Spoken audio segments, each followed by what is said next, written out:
It is not by might, it's not by power, by the Spirit of the Lord.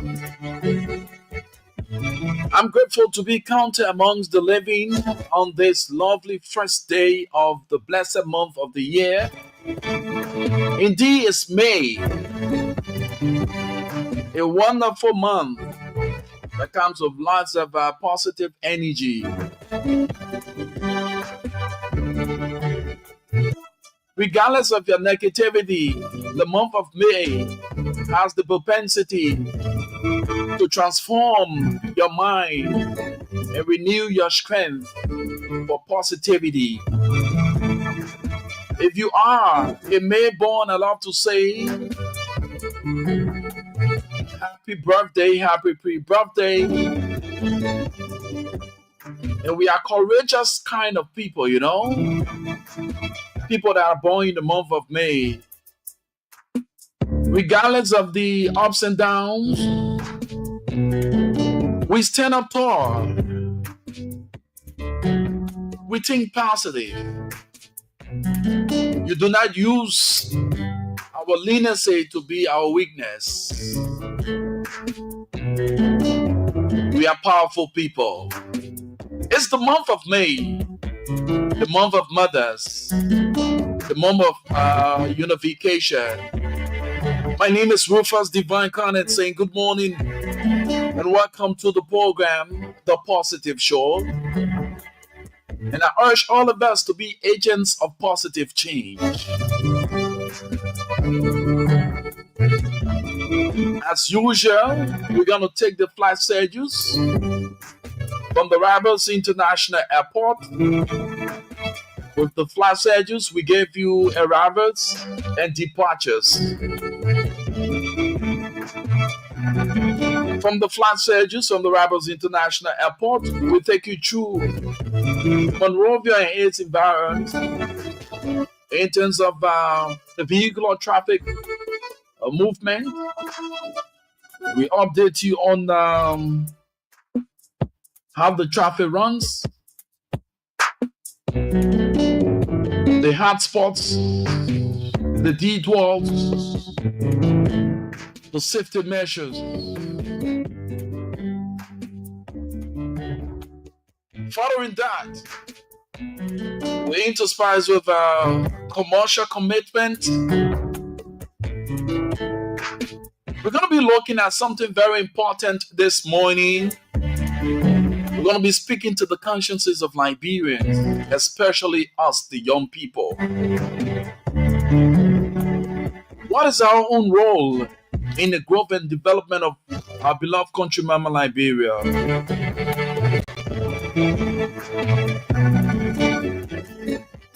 Are we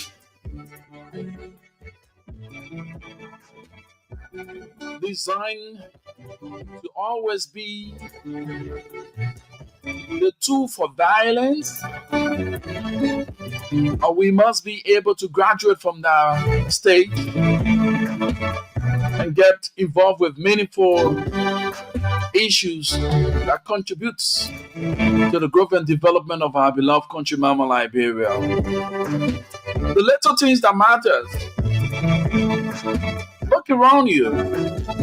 Are our national symbols being respected? How many of us were able to acquire the knowledge while in school? Let's say the elementary, junior high, or to senior high level, to know about your country and governance through the teaching of civics.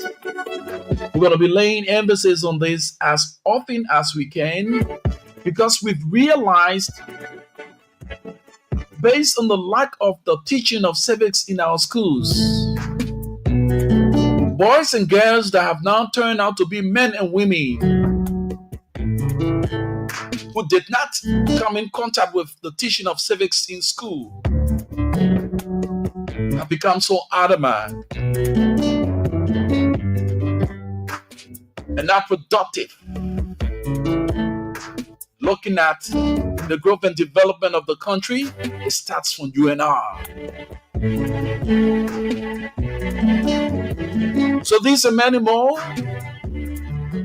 we're going to chant in on 20 national issues as well, afford you the opportunity to weigh in via the telephone line.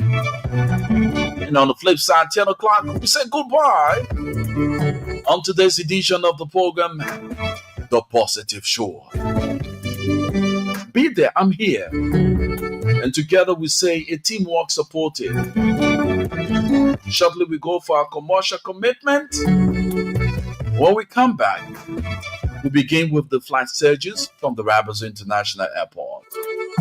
Be an agent of positive change.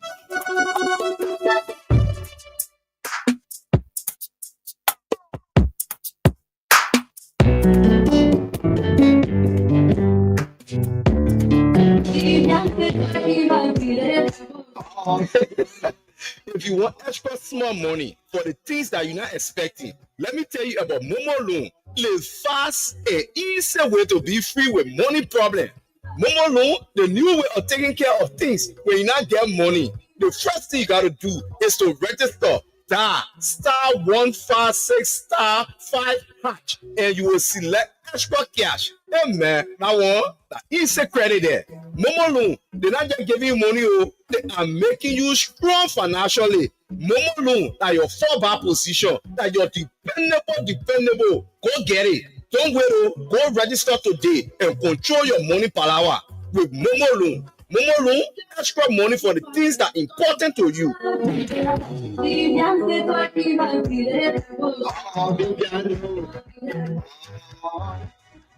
Yeah, I guess you need a little extra cash for those unexpected expenses. Introducing Momo Loan, your quick and easy solution to financial freedom.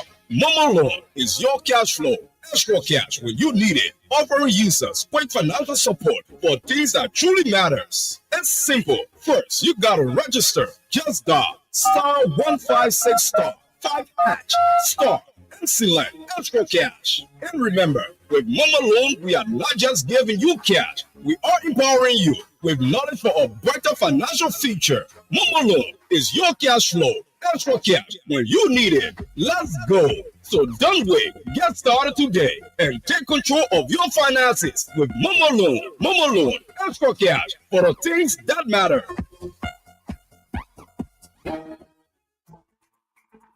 So go!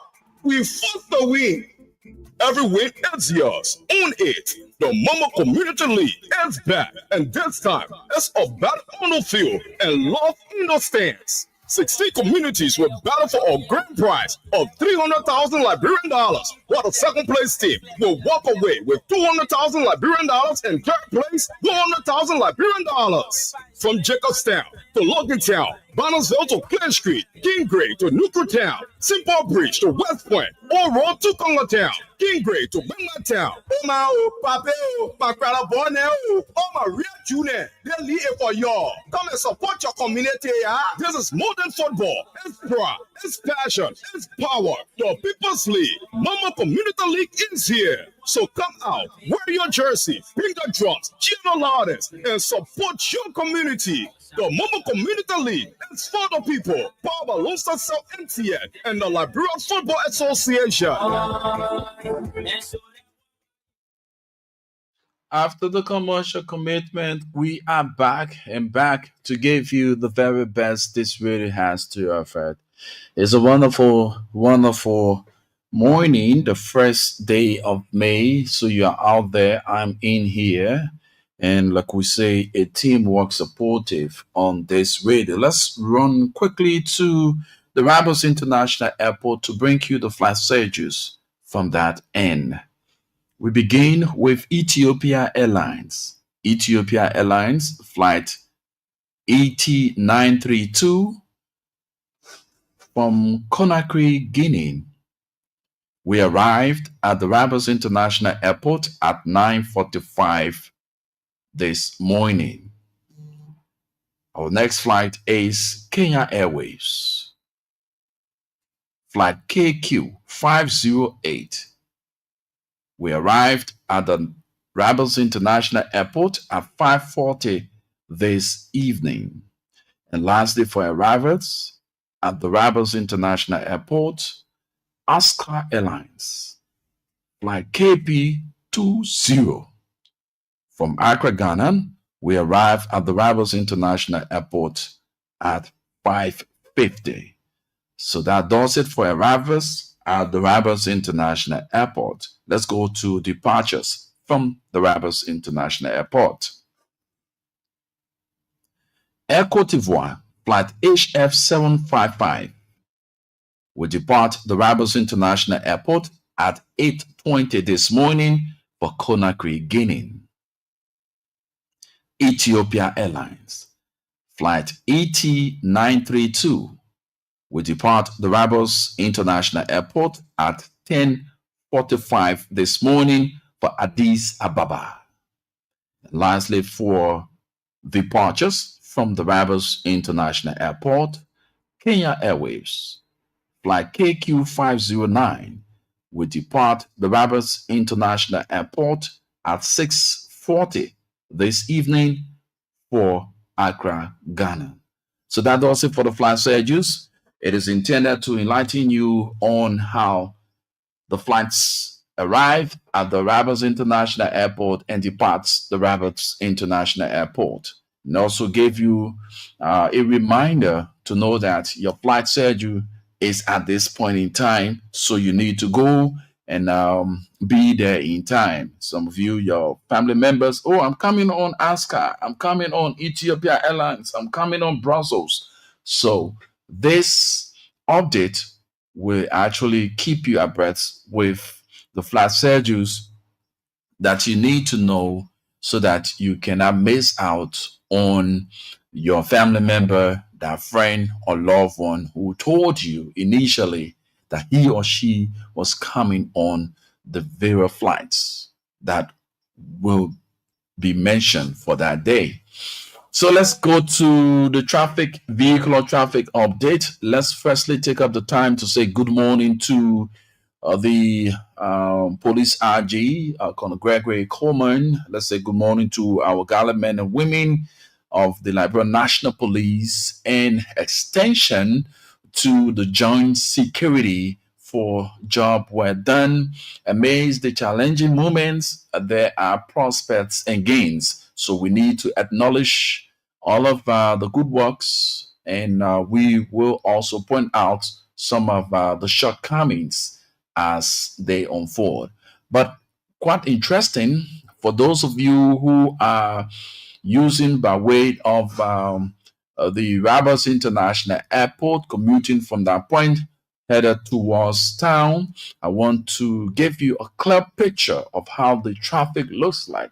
While on my way this morning to work, like I always say to you, during the morning hours between 7 to 7:30 is not as sticky and bumper to bumper, but you will understand that there are certain areas where it gets so tense. So where it gets so tense, we will acknowledge you that there are ways that you can get your way out through the detours. And there are measures put in place by the Liberia National Police in terms of detours, specifically on the Tottenham Boulevard, beginning from the 20th Street area all upward to 10th Street, 9th Street, and so forth. So, if you are coming from the Rabas International Airport and hit around the SKD Sports Complex, you have two decisions or two options afforded you. Those options for a detour include you have the Michael Parkla Francis Road. The Michael Parkla Francis Road is where you're going to use. That route is opposite the right to play field, right around the SKD Sports Complex. So that right to play field, the Michael Parkla Francis Road, going to take you up for the Congo Town back road, head on, passing by the D Calabash, heading upward to where you have the intersection from the back road onto the Tottenham Boulevard. So that's easy for you. And for those of you who believe that that side is more farther or it is so challenging for you, you can also use the SD Cooper Road. The SD Cooper Road gonna take you up for the main SD Cooper junction. And to get you to understand, when you use that route, knowing that where the traffic begins, the congestion in the traffic begins because, mind you, people that are using the main Tottenham Boulevard, they have the right of way. So you coming from the SD Cooper roadside, you have to wait until those vehicles pass, and there are little spaces created by the traffic flow before you get on the Tottenham Boulevard. And right around that corridor where you have the SP gas station, there is a checkpoint erected there by the police. They are vigorously standing there this morning. I passed by them. They are in the numbers. So it's quite interesting that security is up to the task. Our guys are doing extremely well. We want to commend you for that. So the traffic builds up from that point, head on to the Boulevard Junction. The Boulevard Junction going to flip you up for the 540 area. Those areas are traffic prone. Yes, they are traffic prone. So that's why we always emphasize on that route. So now head on. You will experience little hitches along the way. Is not going to be bumper to bumper, except for certain time of the week, like Monday, Tuesday, Wednesdays. Those are days that you really find the hitches, along the way in the traffic. But Thursdays are not days that are so much deep until there's some issues like a vehicle breakdown or the police have erected a checkpoint and doing some inspection or so before you find the toughness along that side.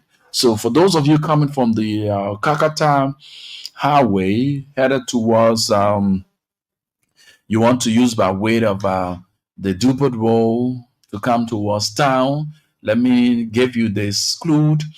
Right around the park hopping area, you have alternative that you can actually decide on where to go. If you want to use the main red light area, that means you will have to bear all of the consequences that comes with you using that route. So all you need to do, I will advise that you use the Zizi Community Road Pacific Community Road going to take you off for where you have the Benson Hospital. That corridor there. When you get there, right around the Benson Hospital area, there's a road that leads up for the main single file, right? So mind you, you have what we call the construction of the road is in a way that when you get around the route I'm talking about to get on the main single file to head towards red light, you will have to drive back to red light and turn because there's no access directly for you to get on the road and then head to where we have the Police Academy Junction. So you have to go back to red light, turn, and come upward. So don't stress yourself in using that route. So you just use the Dupont Road and head up for Dupont Road Junction. Dupont Road Junction gave you access to the main route going towards the ERW Junction, or you use by way of the Weaver Avenue, what we call the AB Turbo Road.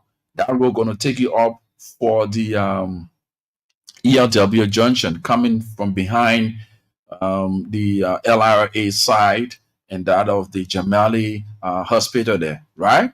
So now, that will I advise you to use that route. If you use the main route, well, maybe you have some access or you want to pick up something for around the LBS areas, right? So let's move forward. From that same Park-Open area, you want to go to the Bourgeois Island area, and you do not want to have yourself being delayed. All you need to do, drive through the pipeline. Pipeline going to take you off for Johnsonville. Johnsonville going to lead you off for Batnasville. Batnasville going to take you off for Dixville. Dixville going to lead you off for Caldwell. Caldwell going to take you up the street, the single file, as far as the Douala area. Head on, you are in the Bourgeois Island corridors. That's very simple for you without you using that route. You can also use by way of White Plains to get deeper into the Bourgeois Island area. Oh yeah, the road is on. The construction of the road is ongoing. We say many thanks to the government. We say thanks to President Joseph Yuma Boaka and his able lieutenant, the Minister of Public Works. We say thanks so kindly for looking in that direction. There are lots of roads being paved, community roads being paved. So kudos to you, Mr. President, and your able lieutenant, the Minister of Public Works, Giddings. We appreciate your hard work. Continue to do that. We notice that the Chikizu Factory Road is up to speed. We notice that other areas are up to speed. We appreciate that. We also learned that even in the rural areas like Kakata roads are also being paved. It's very important. That signified your commitment to accomplishing the arrest agenda. Because it speaks about roads as well. So let's go fast forward. Looking at the traffic congestion, for those of you who are coming from the Somalia Drive area and want to head on to the Tottenham Boulevard. So when you get to the 72nd Junction, just drive through the boulevard. It's going to take you off for the main Tottenham Boulevard end there. When you get there, notice that you have a little slow in the traffic around that corridor because you have a checkpoint around there. And when you pass the checkpoint, that checkpoint is intended for motorcyclists. All right. So when you pass that area, you're not going to experience anything tough until you get on the main Tottenham Boulevard. So when you get on the Tottenham Boulevard, you have options. You either use by way of the main Tottenham Boulevard, or you drive through crossing by the Health Ministry, drive on the Congo Town back road and head on. You're going to head up for the Congo Town 540 area. That's very simple for us. So now understand, driving through, when you get around Turner Street, there is a detour that is being created by the police. We hope to get one of our editions. We hope to get the police spokesperson, Madam Cecilia Glickley Clark, to speak to us why the police or the traffic division have decided to go that route in creating detours on the main single file, that's the Tottenham Boulevard. But interestingly, let us go fast forward. So when you get around 20th Street, for those of you coming from town, when you get around 9th Street, you have a detour. Or if you pass the 9th Street detour, you get around the 18th Street, they will tell you to drive through the avenue from the beach side that will lead you up from the next gate of JFK that will head up for the 20th Street Junction area there. Then you get back on the main single file. Now, when you reach around the Lucky Pharmacy area, you will be told to use the detour passing around the way of the Sotemo School. Sotemo School area is going to lead you as far as the corridor of the single avenues. If you do not want to get back on the main road, you can continue, and that road going to lead you up for the Jalatown. Jalatown going to head you up for the bypass, the capital bypass. That's how it's going to look like for you. And sometimes you have a serious bumper to bumper along the corridor where we talk about the avenue. So most often we find people getting stuck up around the 10th Street area and 9th Street Bell headed towards the Jalatown route. So you are not, when you're on the avenue, you are not allowed, most especially from the 10th Street area, you are not allowed to climb up from the 10th Street area to go back on the main road. So for those of you who always have that at the back of your mind, avoid that. So because there are always blockage around this corridor. Now, our friends who are in the Bourgeois Island area and wanting to go to Painesville or the Kakata area, all you need to do when you get around the you drive through the Deesville area. Deesville going to take you off for Batnasville. Batnasville going to take you off for Johnsonville. Johnsonville going to lead you off for Pipeline. Now, within the Johnsonville corridor, as soon as you reach the intersection, there's a road going deeper into Johnsonville, and there's a road also leading to Mount Barkley. So you drive through, head straight, go towards the Mount Barkley side. That road going to give you is paved. Kota, you're going to take you off for the Mount Barkley corridor and head on. You on your way to Carisburg, you're on your way to Kakatan and so forth. Now, for those of you who just want to get around the Painesville area or have access to Duble Road and other parts of Rye, you can get through the Paco Pain Inn. That's very simple for you. Now, let's take it back. Using the main route. Yes, using the main route. We know that there is a road construction going on. It's fast moving. We want to extend our thanks and appreciation to the government again for the farsightedness. At least we have this road connectivity. It's going to ease the tension, and it also helps to get our farm to market produce, Yeah. So let us applaud the government when necessary and criticize when necessary. But all in all, amidst these challenges, there are prospects and gains. We know that all is not rosy. So let us bear the patience. Like I always say to you, whites are like seeds, they do grow. The Ghanaians, you hear them saying Ghana is the best. You see, Ghana now is being developed. It is because of the mindset the citizens have for their country, love for country. That's why I continue to emphasize on educational reform, so that our educational sector, the Ministry of Education, our dynamic minister, Minister Jala, I'm appealing to you. I'm using this platform to appeal to you, and I will do it as often as I can to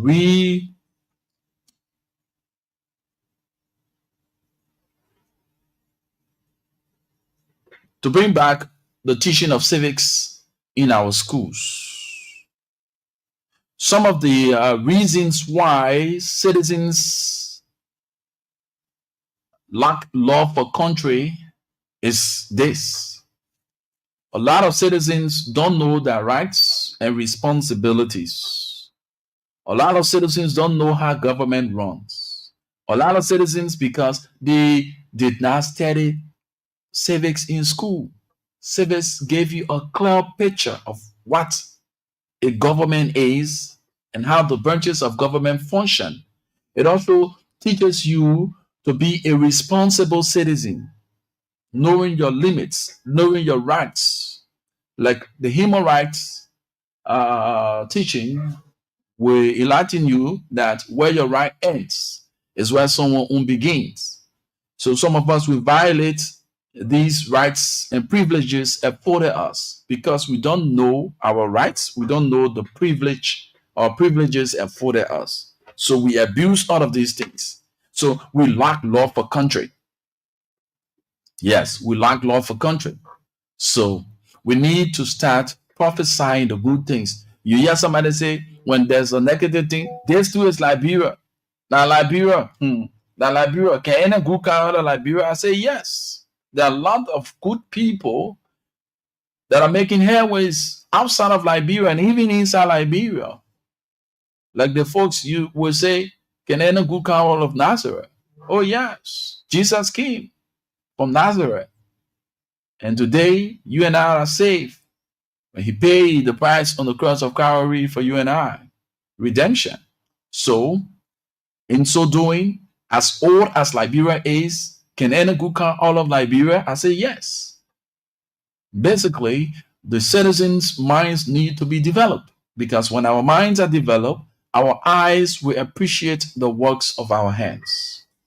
If you're intending to have the hardcore politics being discussed here, where we'll be lashing at people, no, you are not in the right position, because where we sit and our own way of communicating with you is to speak to your conscience and make you to understand the role you play in the society, vice versa, the people who govern us, what they should do and what they are not to do, and what you should do and what you are not to do. So we caution you. Yeah, we take up the time to give you what life is and what you need to do and what you are not to do. So let us look around us as citizens. What can we do to contribute to the growth and development of our beloved country, Mama Liberia? Is by doing the needful. And what is the needful? We see a lot of us, we take the dikes from our homes. This is one of the things that I want to bring to our attention. We take the dikes from our homes. Let me give it up for the Monrovia City Corporation, the mayor himself, Mr. Siafa. From the beginning of this whole joining, we saw some lackadaisical attitude and we lash at you, but we've come after we have done what we could do to keep your feet to the fire. That's what a leader should do. A leader should have a listening ears.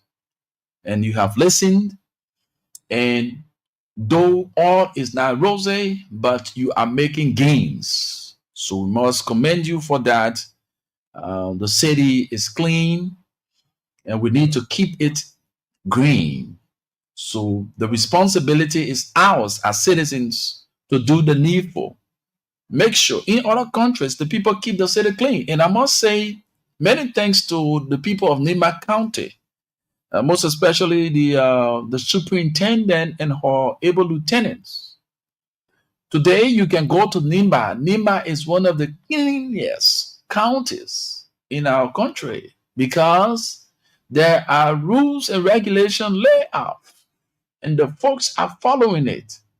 They are abiding by the rules and regulations because they have fines attached to them. So, Mr. Siafa, I also want you to emulate those good practices that is ongoing in Nimba County, where the superintendent and the mayor of those cities have put into place. The urban side of our country, it sets an attraction to the world, because when people come in the country, they want to breathe fresh air. They want to have an environment that is very clean, and so most of us, we take our diets from our homes and place it on the street. When we are riding vehicles or we are passing and buy something, we throw the diets in the street. These kinds of attitudes must stop. We need to be responsible for once. We cannot be praising other countries. Oh, the people country clean. Then we ourselves are the problem. The government has her own role to play. And you, as the citizen, have your own role to play. Mayor Safa and his team will take up the time, morning, evening, night, to clean the city. Last time I was out on our crossover, the May crossover, and up to 2, 3, I saw lots of trucks tolling the dikes, carrying to the field site. Yeah. As the guys clean the streets, the dikes were being carried to Wayne Town and other areas that have been designated for the throwing of dikes. You see, our brothers and sisters are not sleeping. They're making sure to keep the place clean. So let us uphold this for once. So I'm calling on you, Mayor Safa, to actually put into place a mechanism. This is not your own law. It is on the books. The city ordinance laws are there. We need to abide by these laws. Dekamun Dolo, thank you so much for joining us. And if you join us, just give us a tap by leaving your comments, and we recognize you on the program. Just give a hands up and we'll recognize you, okay? So we need to maintain that posture. We cannot have our mothers, our brothers and sisters spending their time day, night, evening cleaning the streets. Then we are the same people dirtying the streets and say, hey, they're paying them. No. Yes, they are paying them. But your own role and responsibility is to maintain what they are doing. Make sure to keep the area clean. When they clean the place, keep it clean. Don't throw your dirt to the place. They're like right here next on the street here. And I witnessed or seen on yesterday, even our disadvantaged brothers, they have gotten to the point to even serve as ambassadors of the Monrovia City Corporation. Why am I saying that? Yesterday, I witnessed a scene where a fellow took his dye from his home in a barrel and came and dropped it right around the 10th Street Avenue, the Russell Avenue here. And these disadvantaged youth, there were two. They were passing and they saw this guy throwing the dye there. They said, my man, you will pick up that dye with your hand. They play that dead the dumb side. Why are you throwing your dye here? And man said, oh, but I say, I'm be throwing the dye. He said, no. You see the people clean the place. Let us help to keep the place clean. And they made that guy to pick up his dye he brought from his home, place it back in his barrel. And I was like, wow, we are gravitating to a point that all of us want to see the good happening for our country. If our disadvantaged youth who can go, some of them who can go in the communities and take the diet, are also serving as ambassadors in correcting some of their friends who would just throw the dye anyhow in the street, that means the message is resonating speedily. So as responsible as we call ourselves, we need to be responsible in our attitudes. You cannot sit in a vehicle you got for plastic or paper or something, after feeling getting what you wanted from the plastic, then you dispose it while the car is moving, just throw it aside. Come on. So most of our drivers do have a trash can in the vehicle right between the front seat there, right between the pocket there. They place their trash can there. It is intended for you to pour the dye there. So when they reach to the destination, they go and dump those diet that have been placed in the vehicle to the designated area and begin another journey. If even there's no diet can in that vehicle, you as a responsible citizen, you seated in that vehicle, you can drop the diet there. But if that diet is something that we will cause some messy, stuff, you can boggle it. When you reach the destination you are going, there are always trash cans along the way. Walk up to that trash can and place your diet in it. It has become so used to me nowadays that when I even have a diet in my hand, that let's say something, I wouldn't just throw it in the street. I will walk with that diet and go to a designated area where I see the trash can and place it in it. That's how it should be. That's the kind of attitude we should be exhibiting. That's the kind of thing that we should be exhibiting. Because, mind you, we are citizens, and it is on us as our own responsibility to keep our environment clean. You see what we're talking about, teaching of civics? And you also learn personal hygiene. So those of you who have the knowledge of personal hygiene, you know very well when your environment is not clean, what happens? It breeds out illnesses. So we need to carry on this message. That's why I always say to my colleagues, the media plays a pivotal role. We shape the discourse. We decide the fate of the people, where to turn, because of the information that we provide to them. So a man tuning in this morning and listening to this radio and have the mind of going to throw a diet in the street, he will have a second thought now to say, no, I need to maintain, I need to turn from this and go and throw the diet to a designated area. Gibson G, how you doing? Gibson, you there at Punch FM. I love to recognize you. Thank you so much for following. You seen it? So we need to do these things. Each one, teach one. So as media practitioners, it is our responsibility to educate our people. The discussions we bring to our platform. Let load this too much of politics and look at the reality. Our society is at a point of crumbling because the things that you least expect people, they get to do it. And the thing that somebody, you see that man dress up, he looking, speak, inspiring, that gets so beautifully dressed. You expect her consciously to act in that form and manner. See that person taking it there, they junking it in the street. You seen it? So when the minds are developed, the eyes going to appreciate the works of the hands. So we hold the public trust as journalists.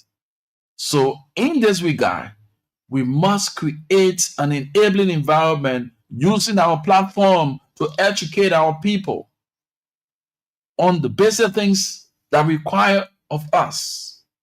Look around us. We can be that agent of change, positive change. You see a brother dead in the street, call him to attention. Say, look, man, you can't tell the street that. No, but we all pressing the people around here, other country, they find something. You think that they come from utopia or other planet? It is because of the rules that govern that area that's been adhered to. That's why got the place clean like this. And we're talking about development. Mr. Minister of Public Works, and to us, the citizens, we know that the Tubman Boulevard area from the Boulevard Junction, as far as the police station, we've learned that the construction of the overhead bridge will shortly commence. So the demolition exercise is ongoing. But we've noticed that these areas that have been demolished, The community dwellers are now using those areas to throw darts. You see what we're talking about? That's irresponsible behavior. Because the place is vulnerable, so overnight, sometimes broad day, they go and throw darts to those areas. And one of those areas I want to highlight is the 540 area there, right around the ministerial complex there, where you had the Lokeri Bureau before, right by Kalano stuff there. The people are now throwing dite, and the dite is growing in a mountain form now. So I'm calling on the authority of the Congo Township. It is your responsibility too, because that is your township. So make sure to have people posted at those areas to prevent people from throwing darts. And if you are caught throwing darts to those areas, those vulnerable areas, you must be punished by fine. Like that, people will not just throw dirt anyhow. So I want to call on Mayor Safa and his able lieutenant. Let us bring into place, we need to have a safe environment. Our health matters. Our health matters. And these are things that we look up for to get the communication arm of the Ministry of Health and Social Welfare. You have MPhil. MPhil, you also need to be proactive because it has to do with human health, public health. The danger of disposing waste in the public. You need to come up with messaging that people will know that it is wrong for you to just dispose the garbage anyhow. Their health is at risk. There are some people who will take the feces and place it amongst the garbage and go throw it in an open place. And you got people inhaling these kinds of bad odors. You have people selling in those kinds of corridors. The flies leave from those garbages and go to where the people are facing the food. All these things are harmful. So if we have messages coming out from these institutions that are responsible to caution us, I think we will be doing better. We know that the Ministry of Information, Cultural Affairs and Tourism is doing extremely well on the weekly press briefing. But we need to do this in a beneficiary communication modus so that we reach out to the various communities. Not everybody do listen to the press briefing. So let us organize. I want to say to the minister, the astute minister of Information, Cultural Affairs and Tourism, Minister Jeremy Pia, thank you so much for the work done so far. And I want to call your attention. Let me say good morning to the press. That's the CEO of the May family. Yesterday, we had our crossover. It was very, very, very late. Yeah, it was very awesome. Josephus, Tawan, Zoka, I love to say thanks to you and your team for the organization. We appreciate that. Let us continue to hold together as Mayborn. So, Mr. Minister, there is a model called the Beneficiary Communication Model.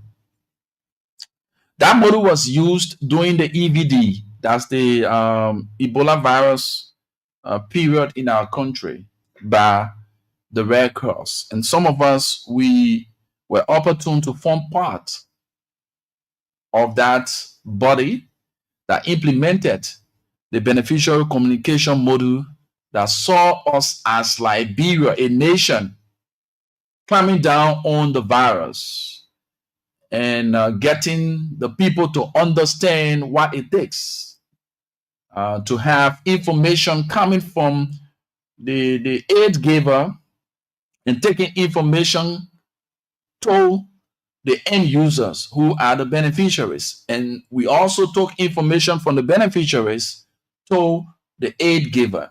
So that's the model beneficiary communication.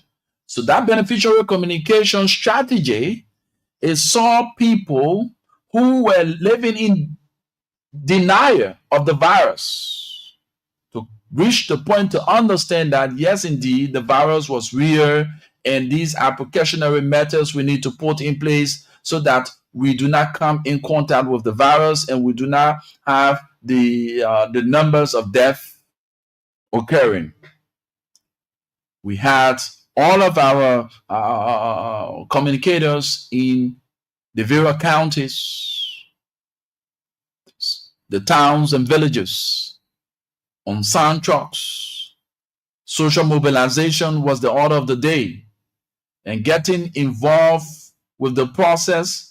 The people from the C community form part of our beneficial communication team, where we had a synchronized messaging. I can recall it was every second Friday of a month. All partners gathered at the Ministry of Health to design a synchronized message. And we saw us speedily climbing down on the spread of the virus. And we were the first African country that was affected by the virus to overcome. Then we had the time to see Guinea and other neighboring countries following suit, all because of the beneficial communication model strategy that was put into place. And you can also use that strategy for those of you who are politicians. You can use that strategy to disseminate information from the government arm. Mind you, the press briefing is very important, is very good on a larger scale, but how many of our people do understand the language spoken by the people who are invited? And there are times people don't have the time to sit and listen to that entire 1 or 2 hours press briefing. So if you have your able lieutenants, the door-to-door campaign, when you were running the campaign during the elections, that door-to-door engagement, it is very important. What they will do here, that beneficial communication strategy, will actually come down on misinformation and disinformation. Here is it. An elderly woman who sits home, who do not have a radio, her son, who is from an opposition end, comes to her with a false information. Say, like the people here voted, you see that the thing they're doing here. Oh, that's true, eh? Oh, I'm regretting why I had to vote for them. Right there, that person feels that because her son had provided an information and looking at the situation in the country, she will believe it. So if you have your foot soldiers from community to community, from attire shop to attire shop, from one center to the other, getting the information that you disseminate at that level of the press briefing brought in a simple form and explained to the people, our local people, our mothers and fathers who do not have the opportunity to go and listen to the press briefing through the radio or the television, that in itself will yield a very fruitful result. The issue of misinformation and disinformation will be curtailed. So that's an open strategy I've given to this government and to any other leadership. The foot soldiers you had in the field, but then when you were campaigning during the elections and you saw the results that you got, so you are at the helm of power now, you can use that same strategy by taking the information to the people. There are a lot of things people will say, oh, the government did.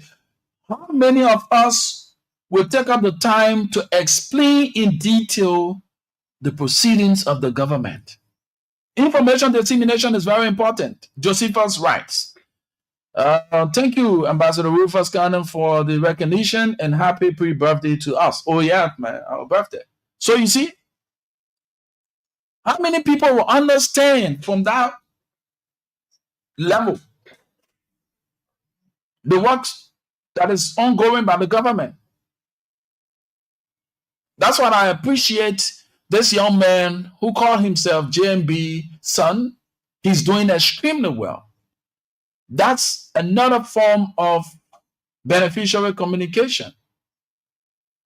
Yes. He's reaching out, getting the message to the people through virtual means. Say, y'all see it for yourself, you see it? This is what the government is doing. This is what the government is doing, because, mind you, in Liberia, the people minds are quick to carry and handle things. So if you will sit there and allow the people to stuff the minds of the ordinary people with misinformation and disinformation and leaving them for a long period of time, trust me, the results will pay off in 2029. You seen it? So you need to be very careful. You need to be very proactive with information dissemination. And that's one thing I always say to people. For some of us who had the opportunity to study communication, those of you who find yourself in the public relation areas of these institutions, public relations is not intended for you to lie. It's for you to provide factual information. Yes. It's intended for you to provide information from the angle. And know that it is one of the hardest things to do in public relations. One of the hardest things to do in public relations is to counteract information that has been spread out against your institution. Oh yeah. In so doing, like one would say, while you are providing clarity, the minds of the people so gullible.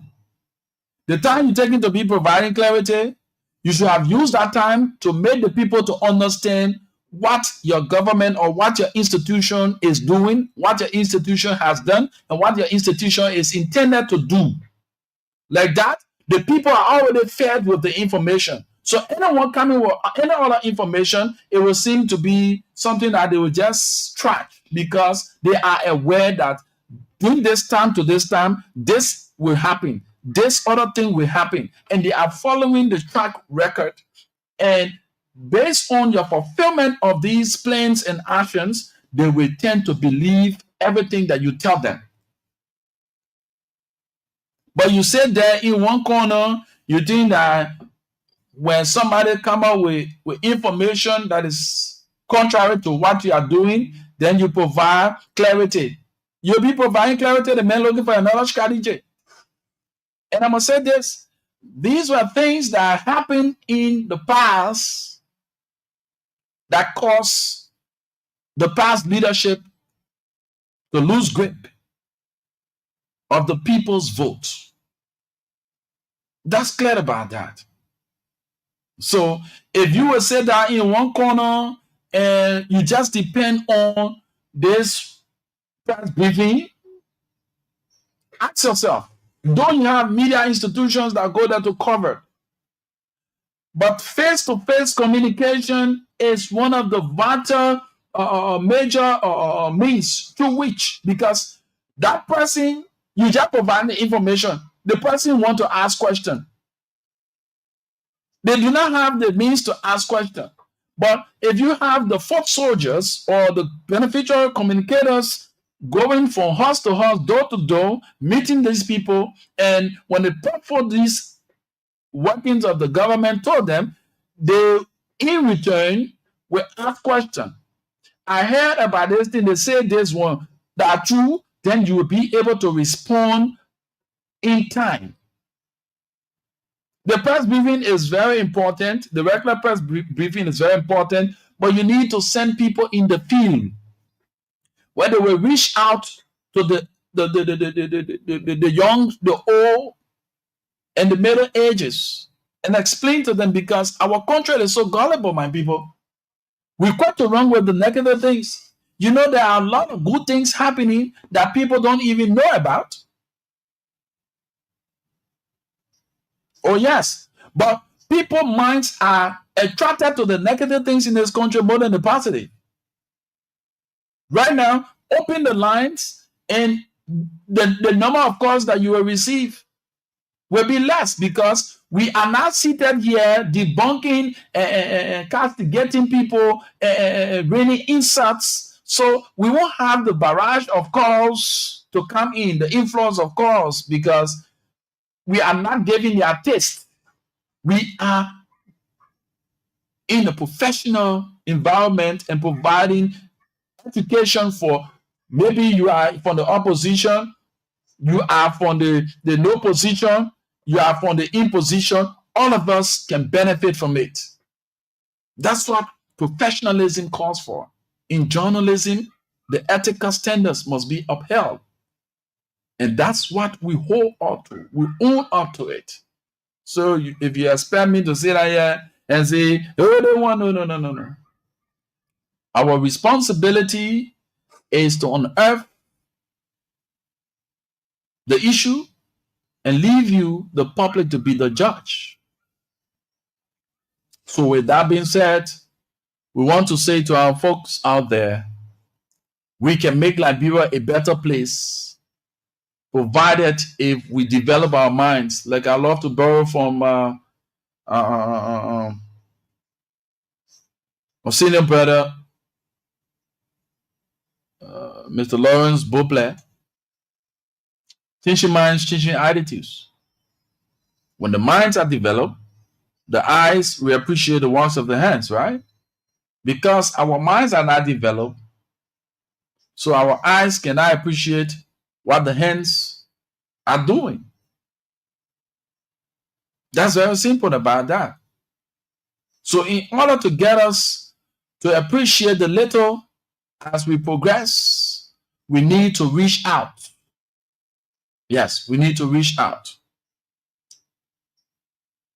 Let me go for a commercial commitment. When I come back, I will be speaking to the conscience of all of the young people, our role in society. Yes, there are lots of things that we as young people, we fail to understand, and we are just plunging ourselves into situations that will haunt us in the near future. Yeah, there are lots of things we as young people we need to do that we are not doing. So let's get this commercial commitment from our partner Lone Star Cell. When we come back, we'll be talking more about that. This is the program, The Positive Show, right here on Love FM on this first day of May 2025. Oh, wow. I don't get done about 2025, May 1. I'm so happy. And let me say happy pre-birthday to my son, Joel Divine Cannon Jr. His birthday is on Sunday, the 4th of May. And my late mother, may peace be to her ashes. Hers is on Monday. Her birthday is on Monday. I love to say happy pre-heavenly birthday to you, and happy birthday in advance to you, my junior. I see you, Joel Divine Cannon. Yeah, maybe celebrating his 3rd birth anniversary. And the following Monday is mine. Yes, May 12th is my birthday. So I'm receiving gifts. I've started to receive gifts. So let us shower the Mayborns with lots of gifts. And let me just give this information. Pastor Ablako Toe will be doing her lunch alongside the 92 Sinking Ministry. They will be having a grand lunch on Sunday there in the Congo Town area. Yes, they will be there doing the administration of songs. So I'm encouraging all Liberians to turn out in your numbers. It's going to be wonderful there. Yeah. So let's get this commercial commitment to be right back. Support! We force the win. Every win is yours. Own it. The Mama Community League is back, and this time it's of battle on the field and love in the stands. 16 communities will battle for a grand prize of 300,000 Liberian dollars, while the second place team will walk away with 200,000 Liberian dollars and third place 100,000 Liberian dollars. From Jacobstown to Logantown, Bannersville to Clear Street, Kingrave to Newtown, Simple Bridge to West Point, Old Road to Congotown, Kingrave to Bangla Town. Oh my Papeo, my brother Borneo, oh my real junior, they lead it for y'all. Come and support your community. This is more than football. It's pride, it's passion, it's power. The People's League, Mama Community League is here. So come out, wear your jersey, bring the drums, cheer the loudest, and support your community. The Mama Community League is for the people. Powered by Lone Star South MTN and the Liberian Football Association. Hey dear, I guess you need a little extra cash for those unexpected expenses. Introducing Mama Loan, your quick and easy solution to financial freedom. Mama Loan is your cash flow, extra cash when you need it, offering users quick financial support for things that truly matters. It's simple. First, you gotta register. Just dial *156*5# and select extra cash. And remember, with Mama Loan, we are not just giving you cash, we are empowering you with knowledge for a brighter financial future. Mama Loan is your cash flow, extra cash when you need it. Let's go. So don't wait. Get started today and take control of your finances with Mama Loan. Mama Loan, extra cash for the things that matter.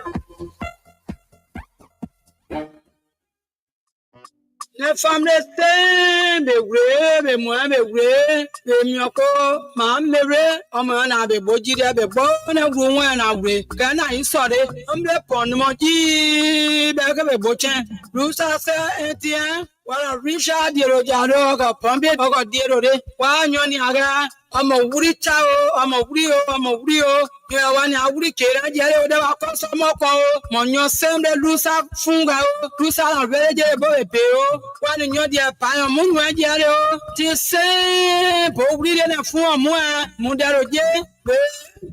Star 1 5 6 star 2 hash. That really pony more than a budget. There more new see back here. Teta back at you. I'm on your back at darling papa. Oh, friend out there. Oh, pay on your poor. One more rocket ticket mupo cha. That we do a we for duo. I'm on a we papa friend. I'm on duo.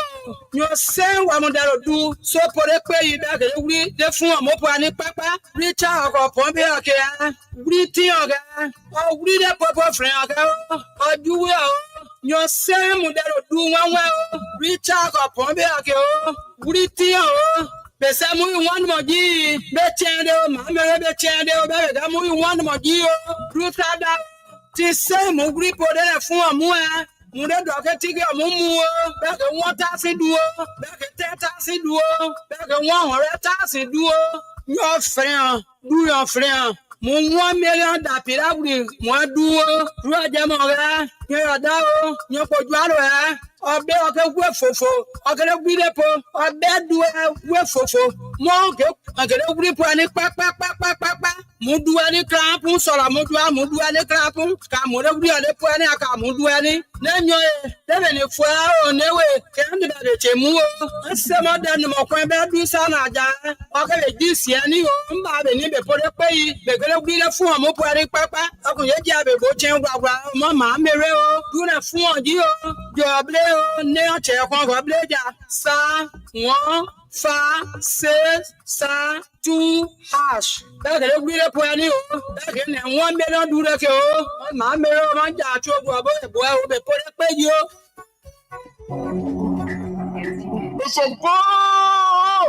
We force the win. Every win is yours. Own it. The Mama Community League is back, and this time it's of battle on the field and love in the stands. 16 communities will battle for a grand prize of 300,000 Liberian dollars, while the second place team will walk away with 200,000 Liberian dollars and third place 100,000 Liberian dollars. From Jacobstown to Logantown, Bannersville to Clear Street, Kingrave to Newtown, Simple Bridge to West Point, Old Road to Congotown, Kingrave to Bangatown. Oh my Pape, Pakrala Borne, oh my real junior, they lead it for y'all. Come and support your community.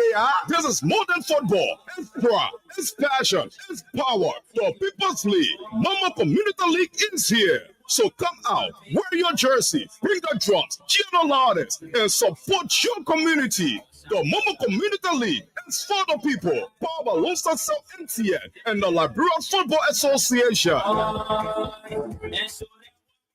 After our break, our commercial commitment, we are back and back to give you more education, But let me firstly get this information across. This major gathering that is slated for the 10th to the 14th of May is in sight, the One Matadi Festival. So we are encouraging those who have lived in Matadi, those who are living in Matadi, to be a part of it, because it's going to be wonderful. Yes, we had the guys here the last time talking about the One Matadi Festival. T-shirts are on sale.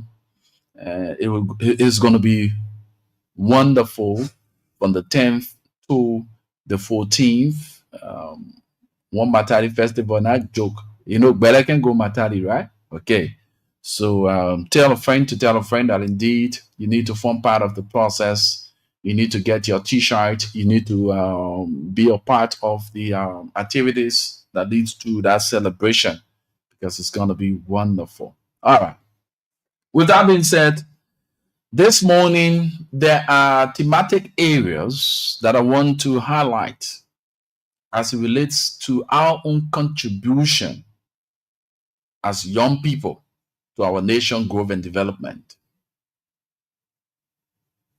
The young people of Liberia can contribute to national growth through activities by participating in civics engagement, entrepreneurship, education, and environmental initiatives. These are thematic areas that emphasis can be laid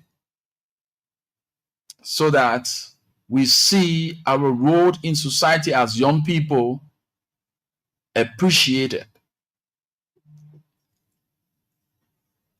Growing up as a young man, I learned a lot from my parents. And aside from learning a lot from my parents, I also learned a lot from the environment that I found myself. When we were growing up, we opened our eyes on disciplinary measures. We never had the time to lash at our elderly. When that is done, we are penalized. But nowadays in our society, we understand that parents have given the children the green light to disrespect elderly people. So this time, when you are in the street, they have a word that says, when you're in the street, everybody equal. You leave respect to your house. Come on. The moral values, the spiritual values, they're where you have the institutions that we connect ourselves with, impact being felt.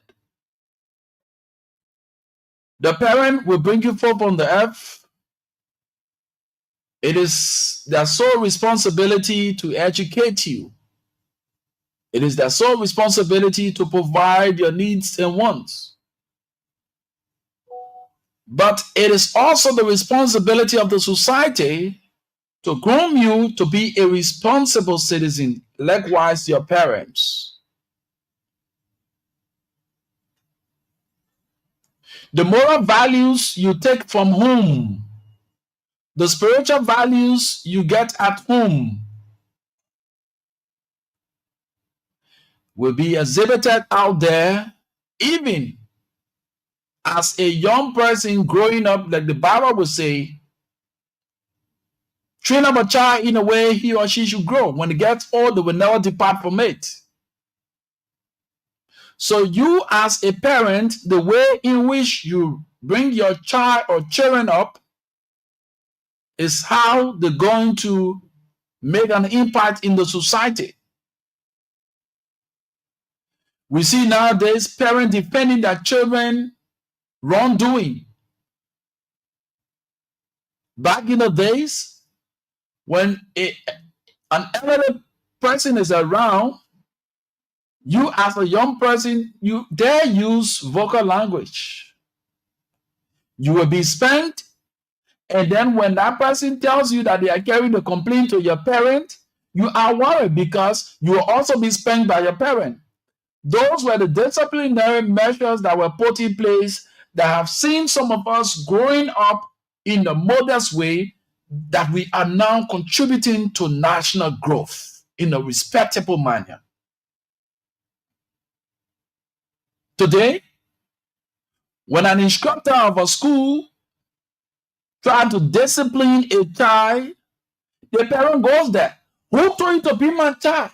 Who told you to do this? And you know how I suffer for my child? My mom used to say, one woman will born a child, but it takes everyone to bring that child up. And that's not a lie. The parent have that role to play. The school have their own role to play. The religious community have their role to play. The environment for which that child finds him or herself have their own role to play. Are we playing our respective roles in making citizens responsible? Are we? You have a child, a teenager, who will just use any kind of F word. See, elderly people, he doesn't care. She doesn't care. She just use the F word. Elderly boy, you are here. That child sees that you are not disciplining him or her, so it becomes a habit. And he or she will grow up continuously saying it. Because you, the parent, yourself, is using the F word. So for every time that child hears you using the F word, he feels that it is the right thing. So he's also going to practice the F word. We brought up this because we are headed to a point where we want to open the minds of us young people. A lot of us, we do not know the importance of our youthful ages. Yeah, we do not know the importance of our youthful ages. And I say kudos to those young people who know their roles and responsibility in the society and are now engaging other young people for transformation. Like we said, we're going to be speaking on thematic areas that highlights the contribution of the young people for the growth and development of our country and our respective lives. We talk about civic engagement. Civic engagement. Now we've come to realize that these institutions that are governed or that are intended to govern young people have now plunged themselves into the political arena. They are more political than analytical. The young institution, those young institutions that are responsible for the welfare and transformation of the young people have now turned themselves into a political missionaries. We talk about civic education. How many of us, or how many of these youthful institutions are championing the cause for the reinstatement of civics in our various schools? We do not care. Civics were being taught in our various schools. It helped to give us a clearer understanding of our roles and responsibilities and making us responsible citizens.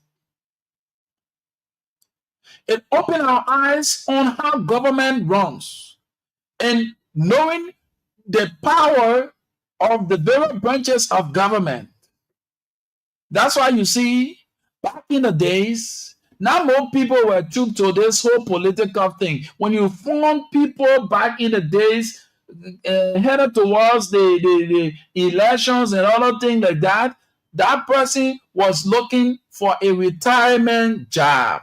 So he thought it wise to get involved with politics and, to get political power. But the entire good of the thing here was the private sector was the place where people got involved fully and enriched themselves through their hard works.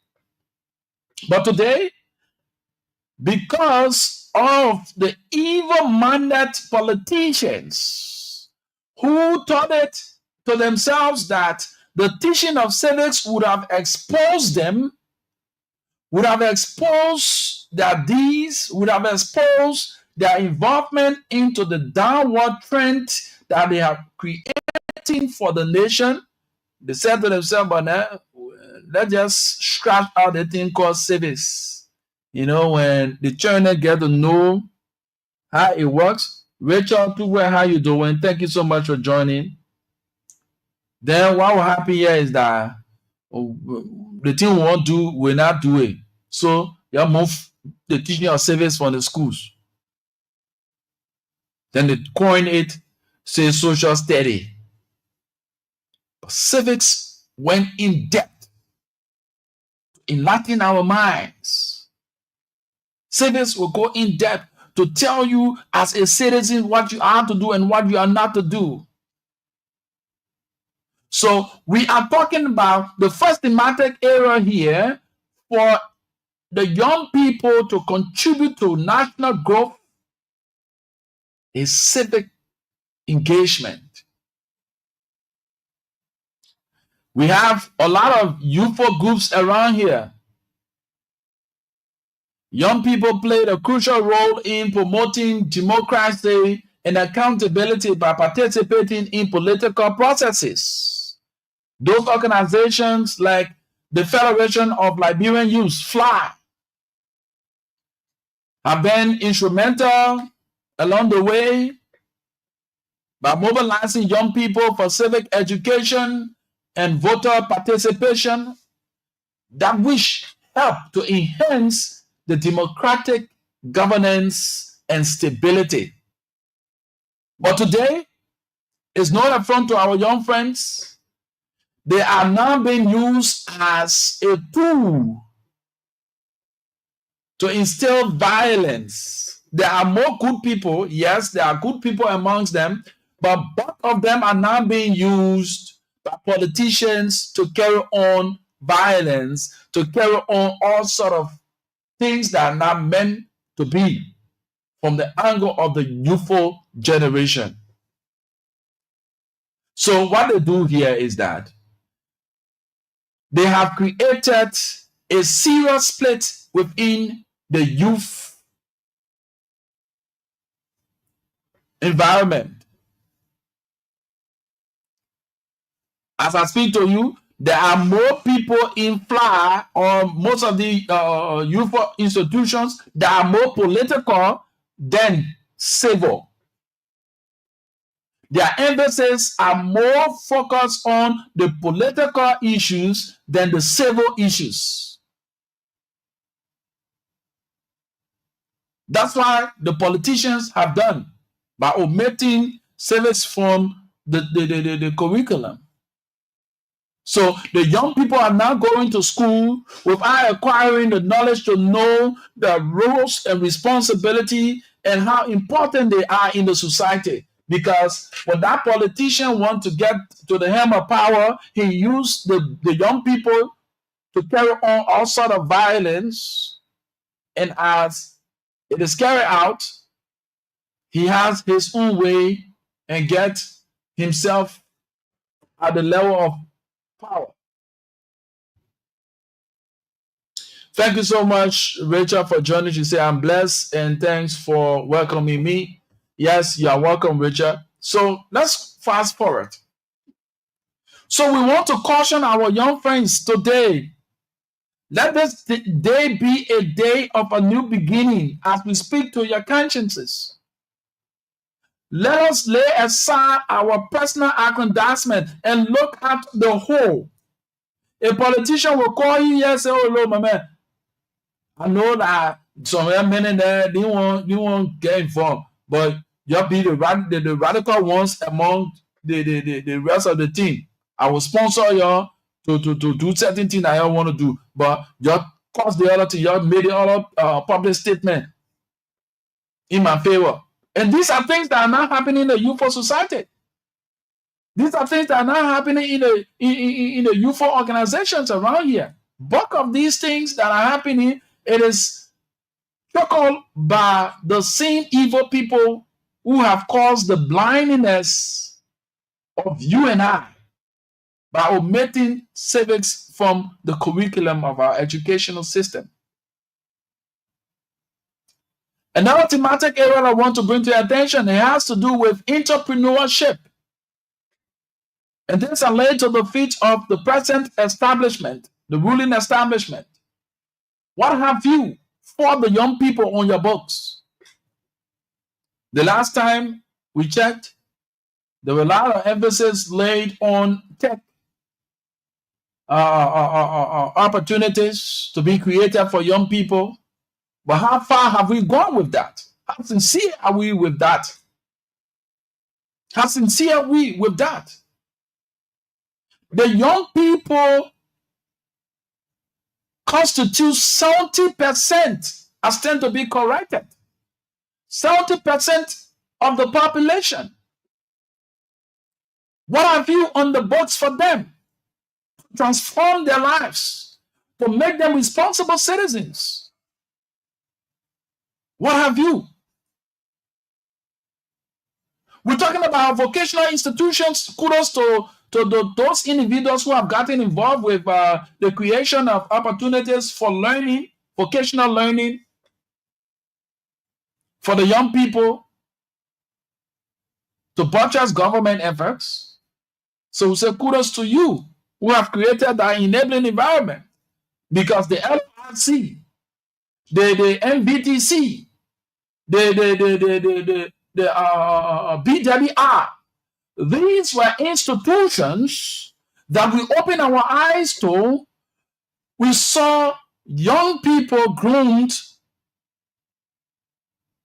and trained to be responsible and independent to trade and some form of stuff. But nowadays, when you have somebody graduating from the LORC, when you have somebody graduating from the BWR, you have somebody graduating from the MVTC, they had starter kits presented to them to begin to put what they have learned to use. But check out these institutions nowadays. To even have the teachers going to those classes to give the lessons that are required, it's another World War V. The students have to come out. They see demonstration as a means of calling the attention of the people who are responsible to lead in the right direction. Should we continue to tread that path? Every leadership must experience demonstration from young people because of the things that they should be benefiting from, and they are not. See, the last time, this is not just under this government, previous governments, the young people of the MCSS, the government institutions, will gather themselves while they should be in classes acquiring knowledge They will put themselves in the streets. The teachers will brainwash them to get in the streets to demonstrate, throwing stones, putting up placards. Should our young people continue to tread that path? We say no. So that's why for every time I see these things happening, I blame it on the people who are responsible to make the law. I blame it on the people who are responsible to look after the people they represent. All they care about is to enrich themselves. Check the budget of our legislators. The spoon that in the house get part to play in their budget. But you have MCSS schools, the government institution, those learning institutions, the budget is very low. But we say the young people are the fulcrum of our leadership. Are they the fulcrum of the leadership? When the emphasis that should be placed on the increment of the budget that are going to cater to the holistic efforts of education, impartation in the young people is not realized. But you have to say, we want to see the young people. I will say, yeah, we're talking battle crap. You behind the politician, oh yeah, my mentor. You know who is a mentor? Are you proud calling somebody who's congratulating you from the assets that you should have, the adequate learning environment that you should have, congratulating you and enriching themselves, then you call them mentor? My leader. Power is nothing without control, my friend. Power is nothing without control. So when you are at the helm of power, like the Bible will say, work while it is day. When night cometh, no man work. Some of you that are passing around, you're masquerading all around here nowadays. Now, you were in leadership. Let's face the reality. You were in leadership. What did you do for the young people? For the level of transformation that we want to see in the country? What did you do?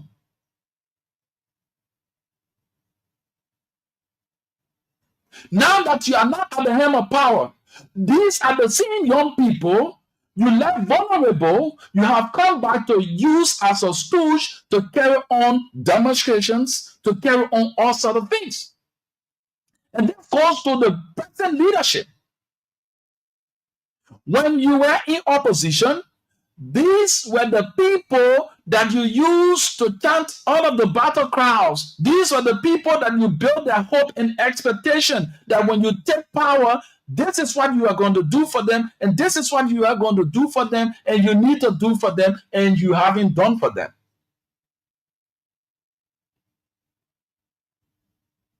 You see? So, where is the conscience of the young people? Are you adamant? The man promised you that he was going to do X, Y, and Z for you. When you put him at the helm of power, all he did was to exonerate himself from you. He did not look your way. You cry on him for school fees individually as well as collectively. He did not pay heed to it. He enriched himself, and at the end of the day, power have been taken away from him. Then he comes back to you. You know I'm in your interest. We'll champion the cause for you to get this one. When you had the opportunity to champion the cause to make it happen, you did not. Now you have exited the space where all of the enabling environment, the enabling mechanism where that you had access to, and you did not utilize it. That now you made. Then they see young people too. They sit. They think how to do it, yeah? We have blinding our minds to the extent that we see the reality and we close our eyes on it, all because we are entrenched with politics, one would say politics. Because if that man got what he need as it relates to the political arena, you think I mean look at you? How many of you? Now, you as young people, how many of those people that you have made permanent in society looking your way? Before, when you used to call them when they needed the power, as soon as you ring the phone not even ring 2 times, they will answer your call. How many of them are taking your calls now? How many of them are responding to your calls? Some of you are in dire need. They don't even look your way. Your health matters. They don't even care about it. But when they need power, they're coming back to you. And you will build yourself because you have not gravitated from a position where you're going to add value to yourself. And that's why our society is so toxic, because people who have entrenched themselves into this whole politics thing and their minds have been abused. So the people who see right as right and see wrong as wrong, they anti you. They call you names. They call you all sorts of names because you are not going by the doctrine. That doctrine that they have created for the young people, where when they need you, they call you. After they have gotten what they need, they turn the back on you. But yet still, the young people still fall prey to those same old individuals. So I've come to enlighten your minds as young people and ask us this question. For the couple of years, the months you've been into this whole politics thing, what can you show? If we're doing from 10, from 1 to 10, that just minute portion of you young people have benefited. But other than that, the vast majority, there's nothing to show. So the thematic areas that we want to bring to your attention so that we as young people can get involved with, like we said, we must get involved with civic engagement, entrepreneurship, education, and environmental initiatives. You got a bunch of young people in a community, but the community is still dirty. You got energetic men and women, young men and women in a community, but that community is infused with lots of negative vibes. You must be an agent of change, positive change. You are an ambassador of the youthful community. If opportunity is afforded you to serve, do not look at only your cycle or yourself. Look at the larger scale. How many young people are benefiting from educational scheme, scholarships, or what we call what's the name for that? Educational assistance. How many of you? That's why, I witness, it's not a front to you young guys, but I witnessed something just the other day. One of the student groupings in this country gave him an ultimatum. I just laughed. The Bible said, train up a child in the way he should go. When they get old, they will not depart from it. As you have reached the level that you are, referred to as a college student, you must be an example, a positive example, that those who have not even thought of going to school will have the desire, will develop the desire of going to school because of your output. But we have entrenched ourselves into so many militancy, political militancy. So at the level of the college or the university, we still have people doing things that they have never stepped to classroom door. So what's the difference between you who have gone the level of university than the men who have not even stepped to the doormat of a school, elementary school? Because your action speaks louder than words.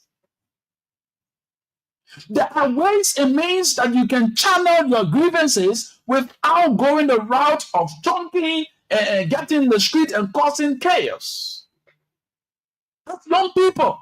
You must set the basis. Who told you the less of the Socrates and all the people men that passed through your country wars? They never had their limits. There came a time they became radical, but they knew the level to which the radical stance would have taken them. So they were moderate in their quest. They were moderate because the world is looking at you. But you say you university student, you're acting like one gangster. Then why are you in school? There's no need of you going to school. Because gangsterism at the level of a university, come on.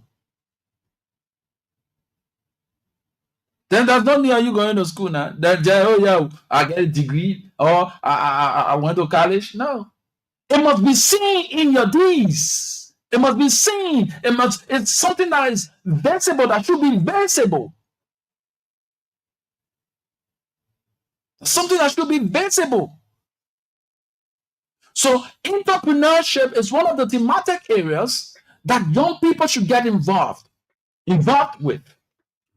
Now we're talking about employment. Many of us have come to the point to understand that the world is evolving, and at that we need to study how the world is what the world is taking.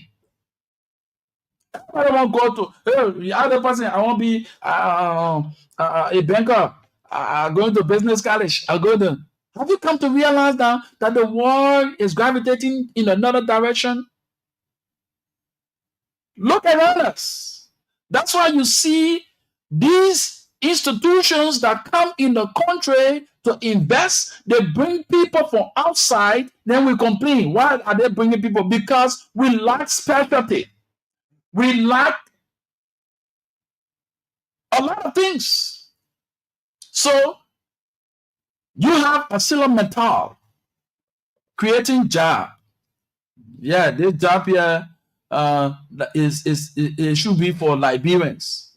But how many Liberian young people are prepared in that field of study?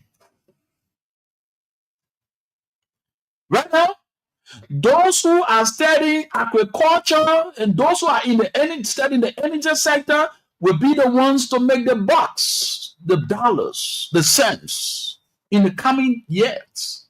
Because the energy sector is one of those areas that emphasis have been laid worldwide. The agriculture sector is one of those areas that the world, because come on me, you need to be fed.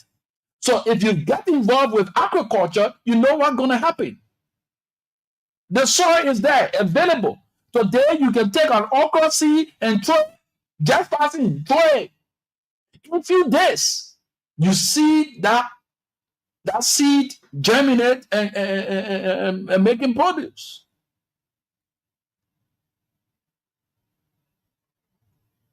But we want to be on a silver platter.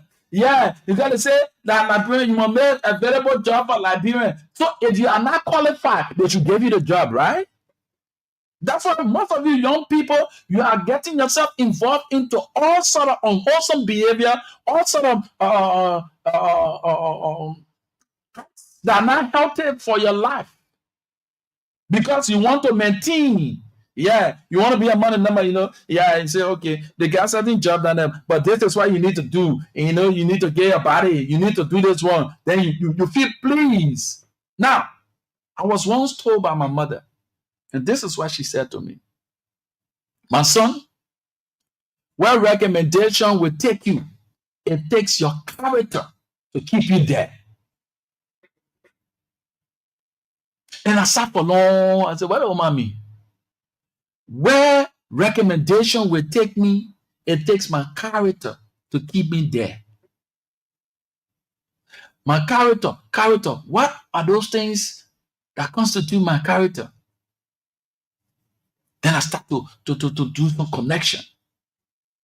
Like I always say to you, your attitude will always pass through the office of your character. So your character is the office. That attitude of yours will always pass through it to show who you are. Now, for those of you who have pen or pencil around you and a sheet, each of those letters that made up the word attitude, spelled and go to the alphabet and go to the numerical stuff and see the placement of these letters, add them, and we gave you 100. That tells you your attitude is 100% you. So that attitude will always pass through the office of the character. So when you are, they said the guy won't open it down there. For our sister, man, before you get a job, you need to read test, you need to say interview, give your body and you get a job. Okay, ma, she go and sleeps. She there, she doesn't know the job. When it comes to the point where you need to be proactive, you need to showcase your being there. The reason why they should keep you in the employment, in the employer, you cannot even showcase what you are there for. Then you start regretting now. Yeah. That man finished sleeping with you. You get a job. You cannot maintain the job because you are not built for that job. So what you need to do is to build your mind, build your intellect. Venture in the areas that you know that you have authority over. I know I have authority in the arts. What am I going to do to engineering? What I know about engineering? But I got authority in the arts, right? So this is where I venture. This is where I expand, I explore. You see that? So that's why we want to say to the education ministry, it must be mandatory that every school should have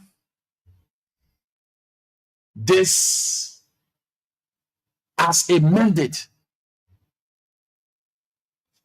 You must have a guiding counselor. Every school must have a guiding counselor. And who is that guiding counselor?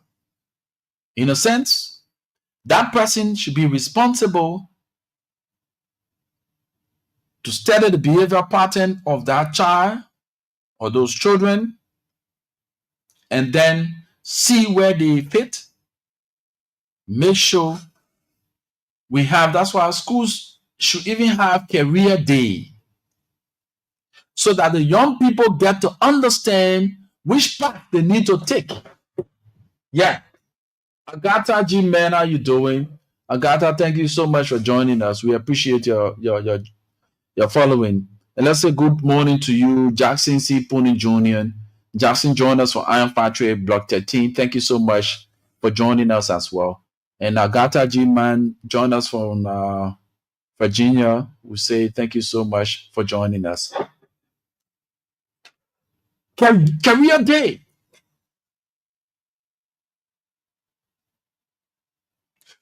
So this is where the person, most of our friends, you see, some of them are even in the medical field today. They are there because they saw some of their friends in the scrub. Oh yeah, I want to wear scrub too. Yeah, they think a little too far. That's why you see a lot of unethical things happening in the sectors. Somebody who is not really built, who doesn't have that charisma, who doesn't have that grace, that education, go venture with human being life. You get a patient set. Some of us will open our eyes when we were growing up. Nurses and doctors, people who were in the health sector, they were very caring. And what they had as their strength. You know why the people have their strength? Confidentiality. They were very confidential. But today, take on your time. Go to even the BP hospital say around here, where you have some of these ill-prepared nurses and doctors. Go there. Your illness, when it is diagnosed, before you reach home, they might not even know. Before you reach home, they probably already know what kind of sickness you get, what thing happening to you.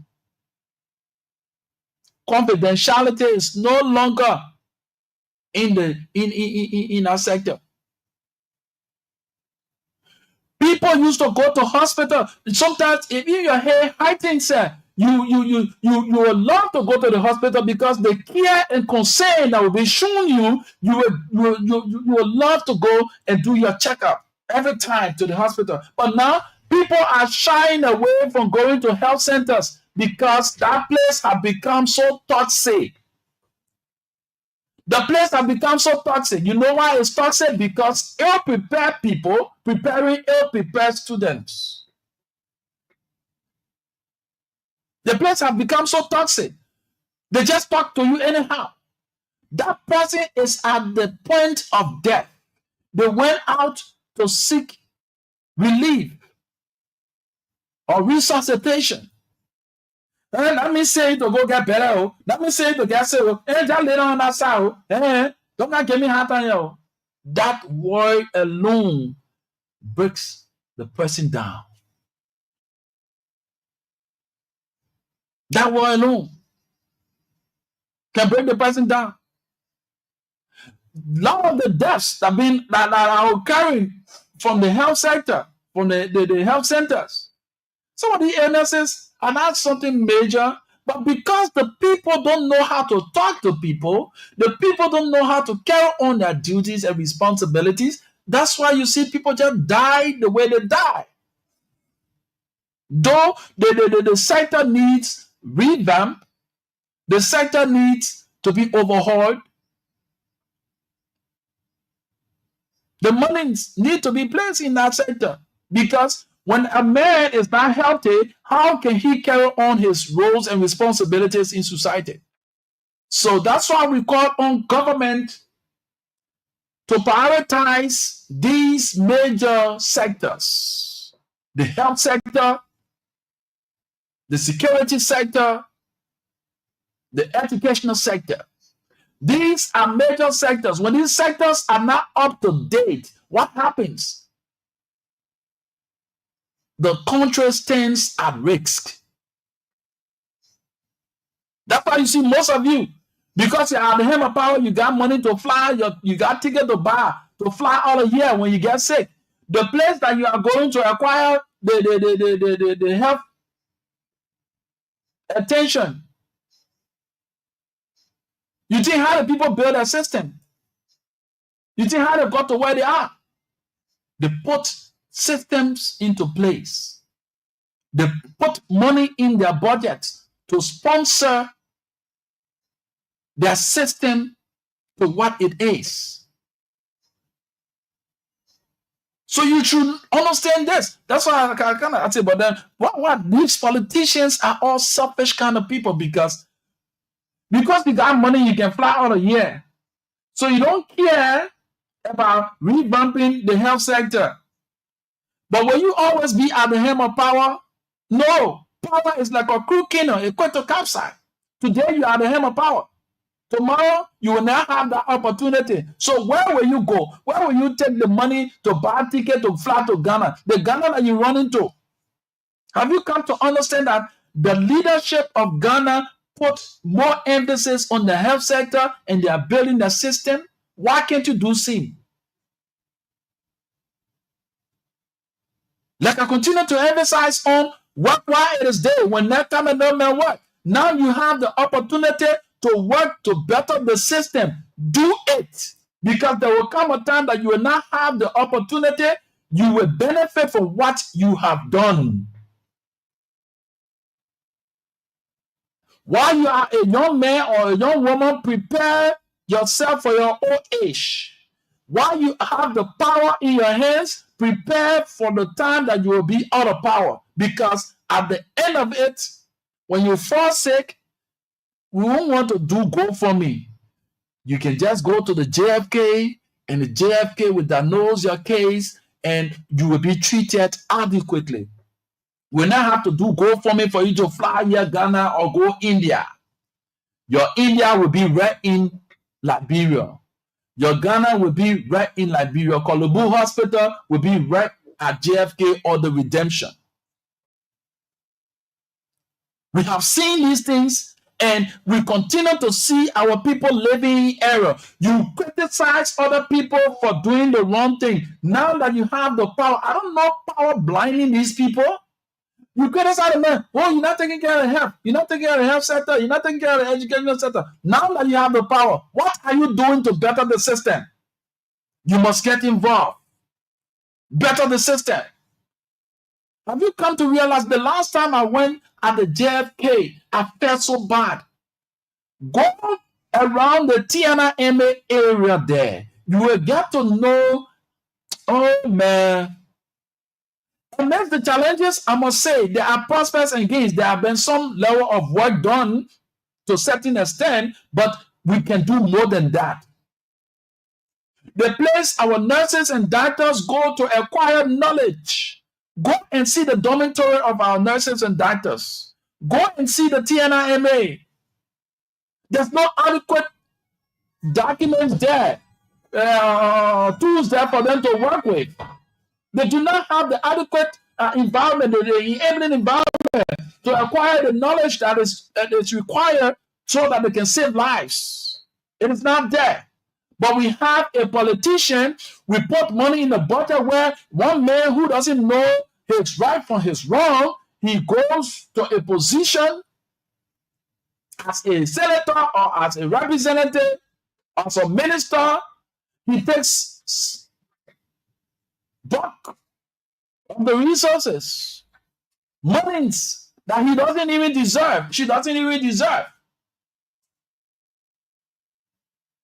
While the sector that needs the attention, that needs all of the necessary budgetary allotment, compare the health budget, the education budget, to that of a single speaker or a deputy speaker budget.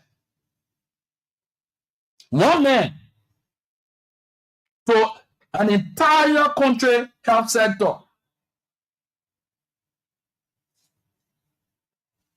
How evil it is.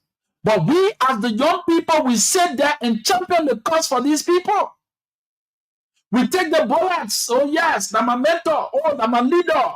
When your leader get there, he doesn't even, you know that when your leader is focusing on transforming the educational sector, you know what will happen for you? You will have the space to go and acquire knowledge and become a leader for tomorrow. Do you always want to be used? That's my question to us as young people. You always want to be used? You sang many songs for the daughter of the politician.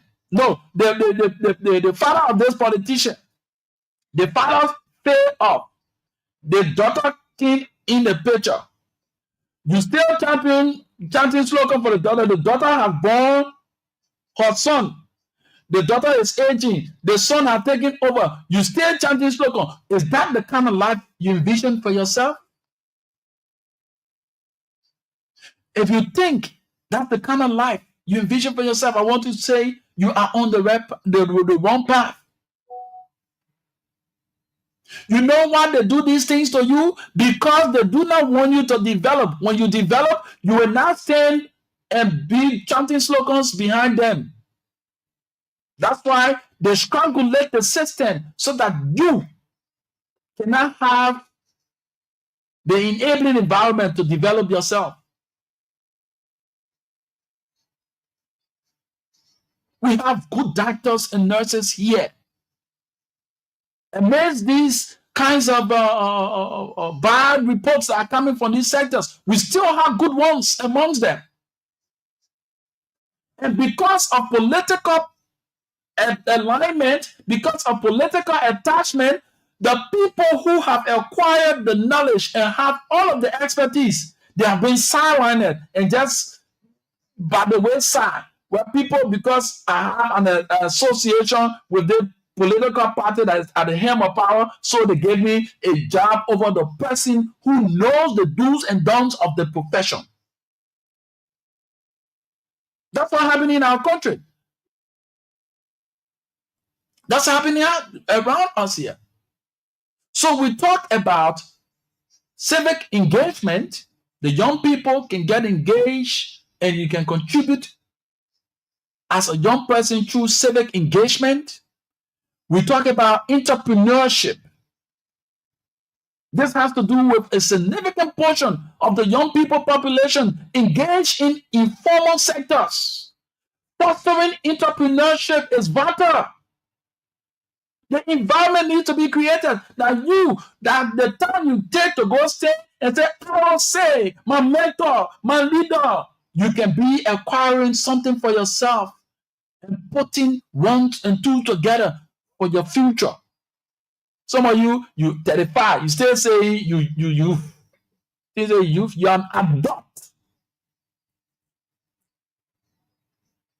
You in your 40s, they're calling yourself youth. You know, you gradually your age have already left the calendar. The one foot in your grave and your other foot on the other side. So as you age, the energy that you have from your youthful age to be passing all around the place, it is wearing away.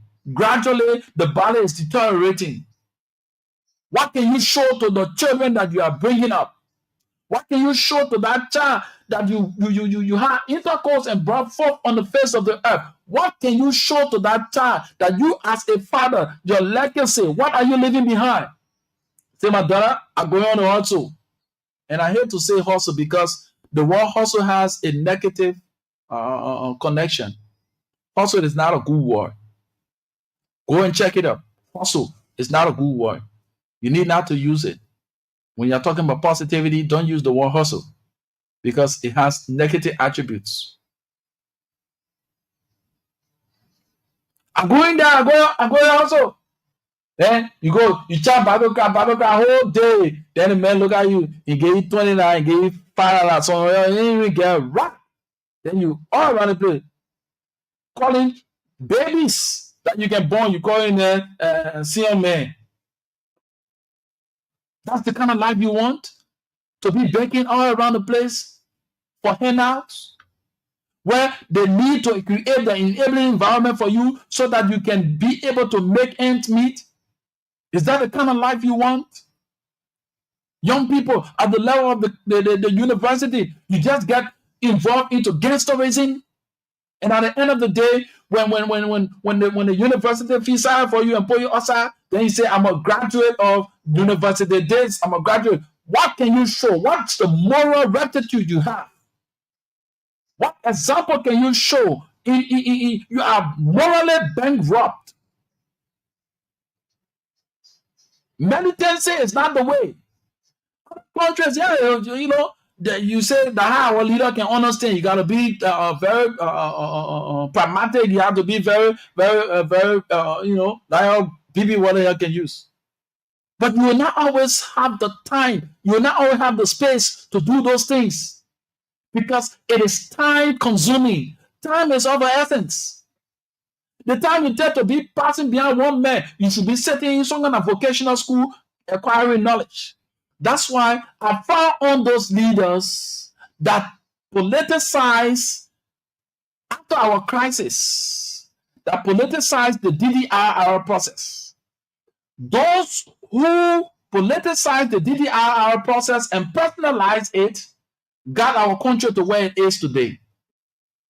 Have you come to realize that if we would have carried on the DDR process properly, we wouldn't have had the number of young people that are roaming the streets today? Because those ex-combatants, the money was available.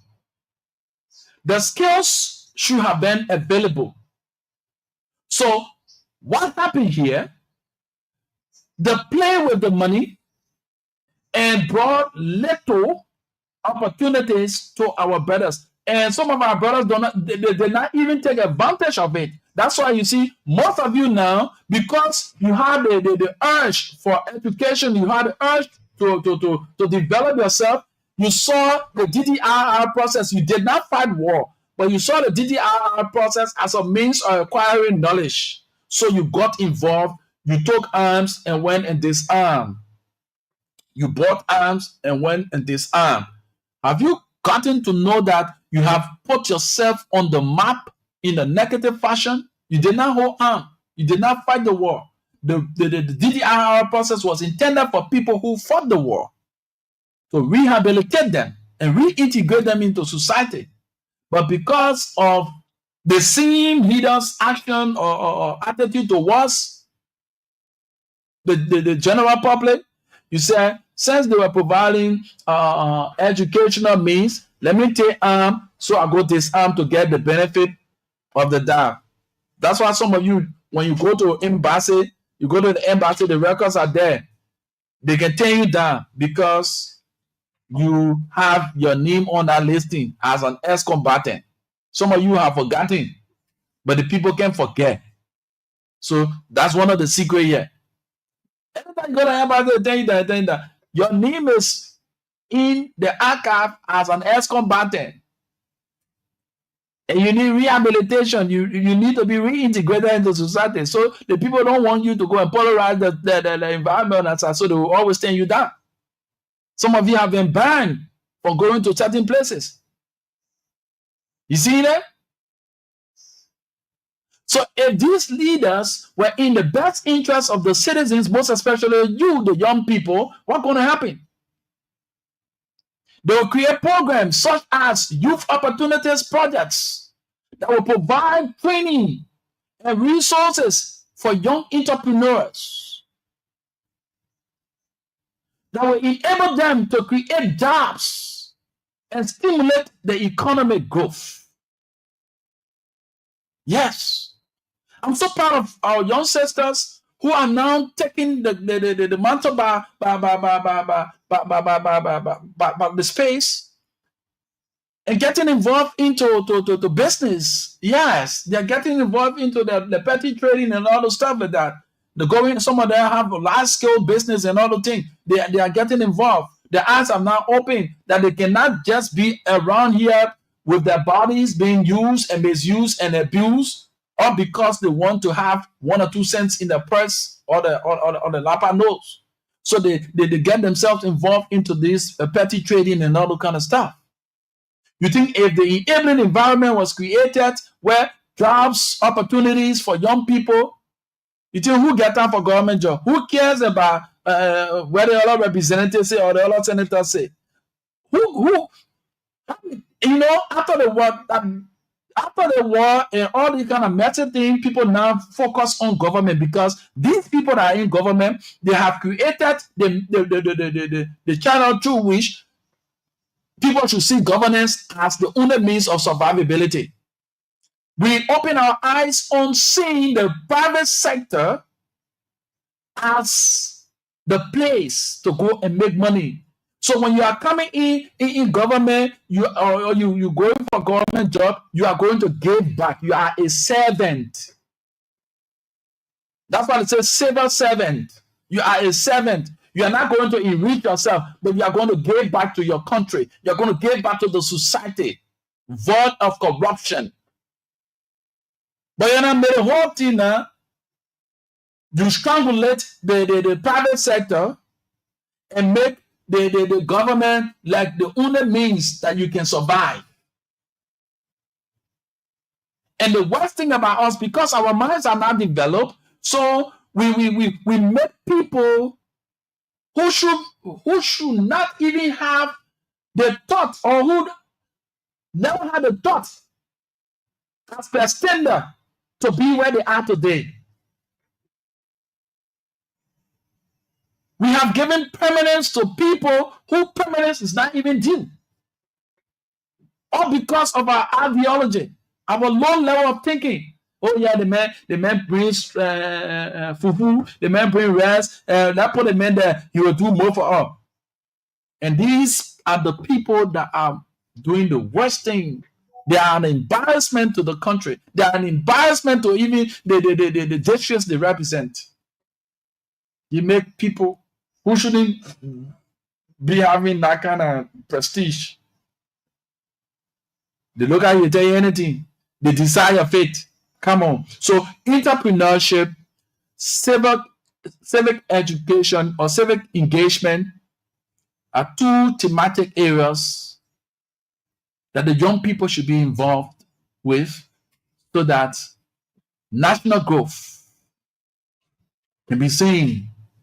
And we also talk about education, civic engagement, entrepreneurship, education. You see, education, there's no limit for education. Every day of our life, we learn new things. Education. We need to educate our people. Now, let me come to us as journalists. This is where we have our role to play as media practitioners and people who sit on the various platforms. It is not only there for you to talk politics, it's for you to provide education, because you shape the decision of the people. You decide their fate.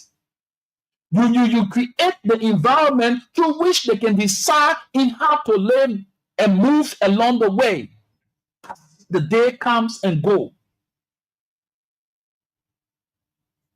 The media is polarized. The media is a place now that the cheapest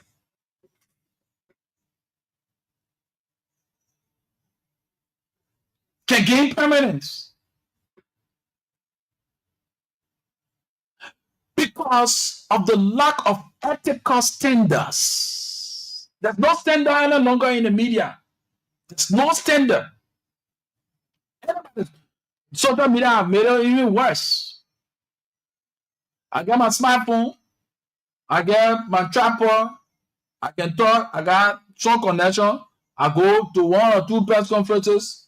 The next thing, I call myself journalist. I've been afforded an opportunity to sit on radio to discuss issue. The next thing, I call myself a political commentator, because I do not want to follow the ethical standards that comes with the profession. So most of them will shy on, I'm a commentator, political commentator. You are in the space of journalism, my friend. You must abide by the rules and regulations that govern that space. Why can't you go to the courtroom and start pleading law? Because the legal body, they do have standards. Why do you think you can judge me from high school? You go straight to acquire a law degree. You must have your first degree before you turn out to apply to the Louis Arthur Grant School of Law, right? Why do you think? There are standards laid. And this should be similar for us as journalists. There must be a standard. Not just anybody just get up and just sit on the radio. And that's why you see the entire media space is polluted. Somebody get on the radio in the morning, in the evening, in the afternoon, just use vocal languages. Then you say, yeah, then these are the people we hail because we have attached ourselves or aligned ourselves with political ideology. So this man using F-word on the radio ain't mean anything. Because the man talking the truth, that why they, hey, you are the best journalist, you are the best talk show host. Come on. We are losing the essence of the profession. This profession is a noble profession. This profession comes with glamour. This profession comes with love. That's why we are called the fourth estate. People regard us. But the prestige of this profession is dying or have died. Some of us, we grew admiration for this profession because back when we were growing up, the people who were involved with the profession, they were very ethical and professional in their dealings. So we grew the admiration, the likes of Victoria Christopher, the late Auntie Eva. You just go about Mimi. The great Bible St. Harris. Just go about naming these people. Professional people carrying on the duties and responsibilities as journalists. But today, a young man sat on the radio and used the F-word. He doesn't care as to whether a parent and their children are sitting and listening to the radio. He doesn't care. All he says, oh yeah, I will deal with him. I will create episode for him. I will deal with her. Come on, you are not a judge. You have the information. Provide the information. Do due diligence to the story. Since you know that the person is involved into corruption, now the other person has been accused of corruption, get the person side of the story. That's what journalism calls for. The ABC of journalism. Be accurate, balanced, and credible. You must be clear. They let Joe Mopa, may peace be to his artists, when we were at the University of Liberia. These are things he emphasized. And he foresaw the thing that we are not experiencing in the journalism field.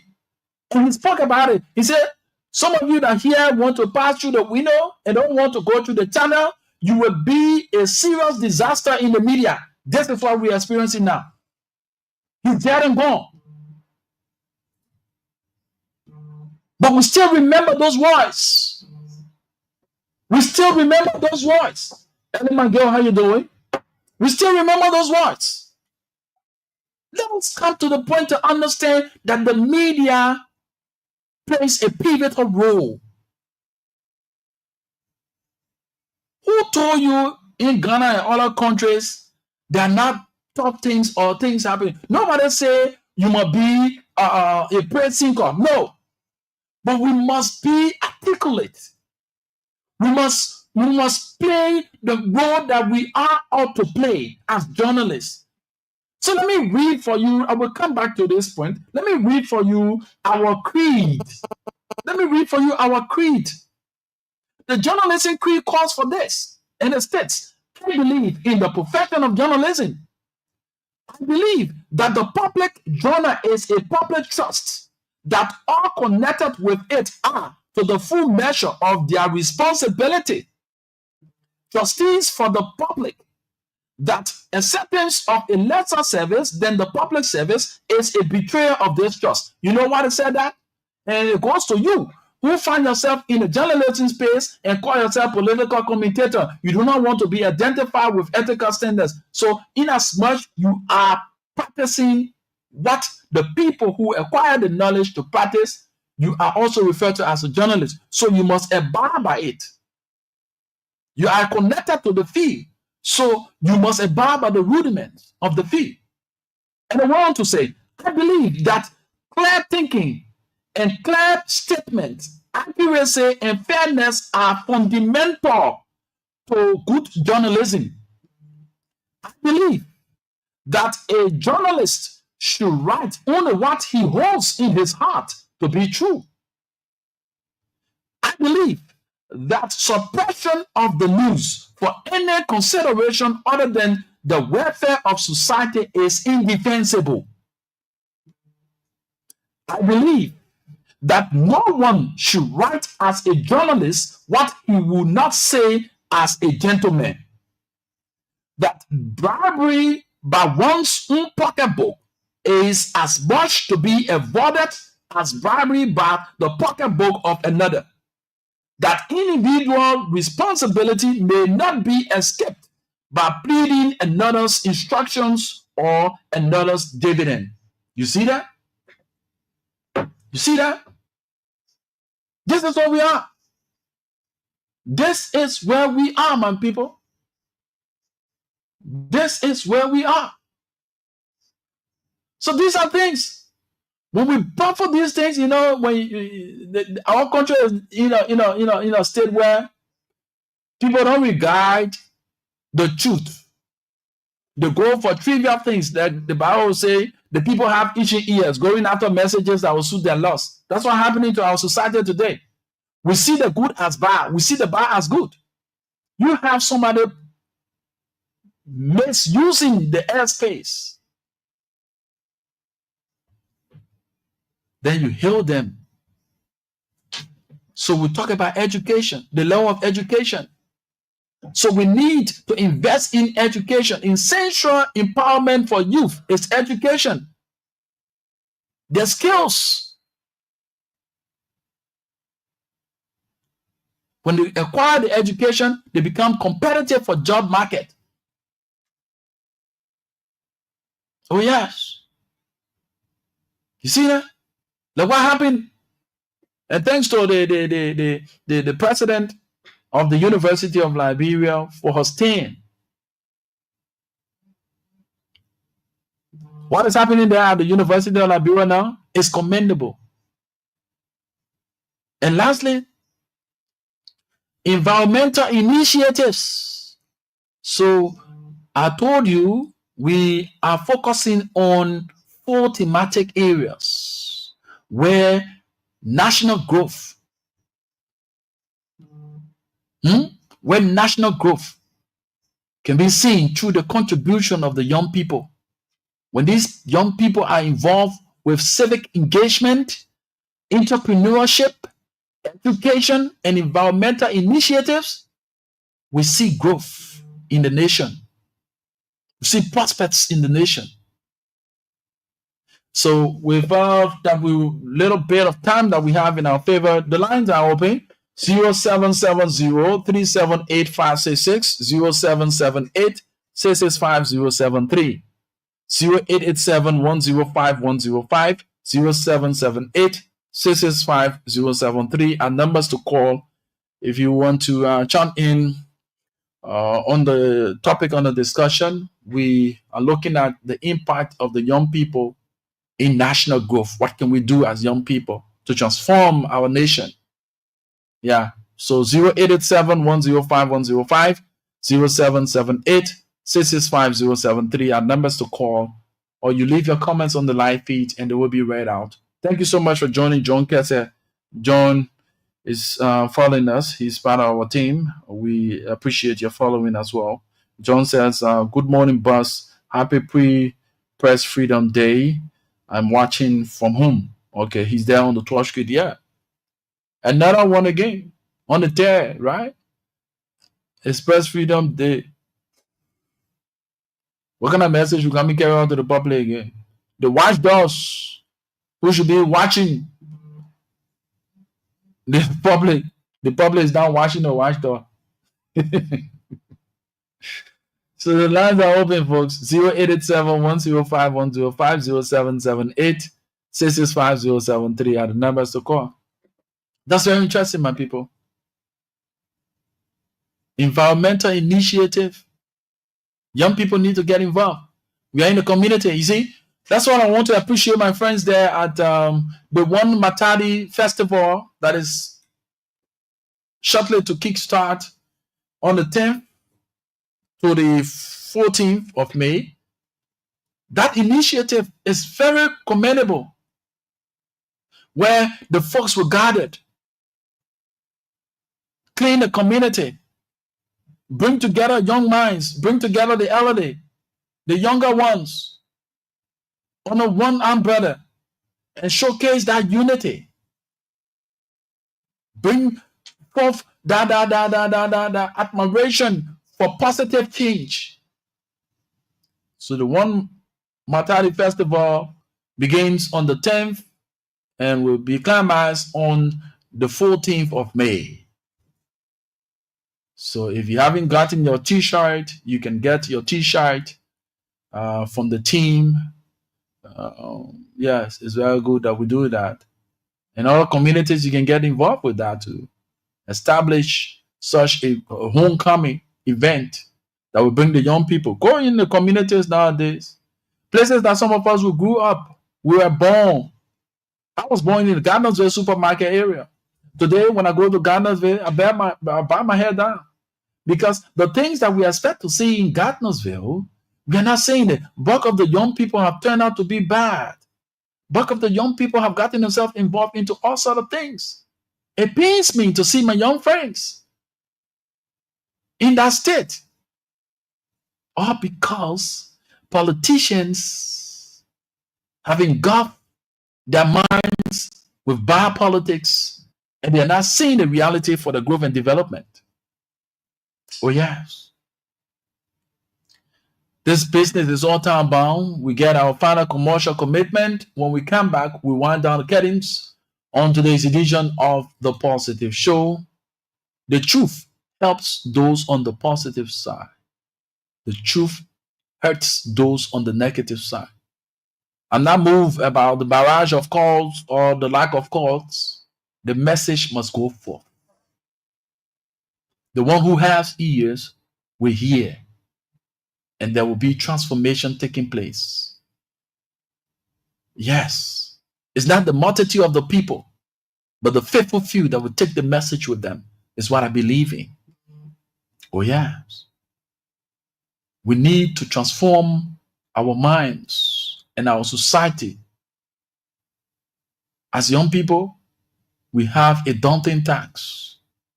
A task that we need to perform adequately. Oh, yes.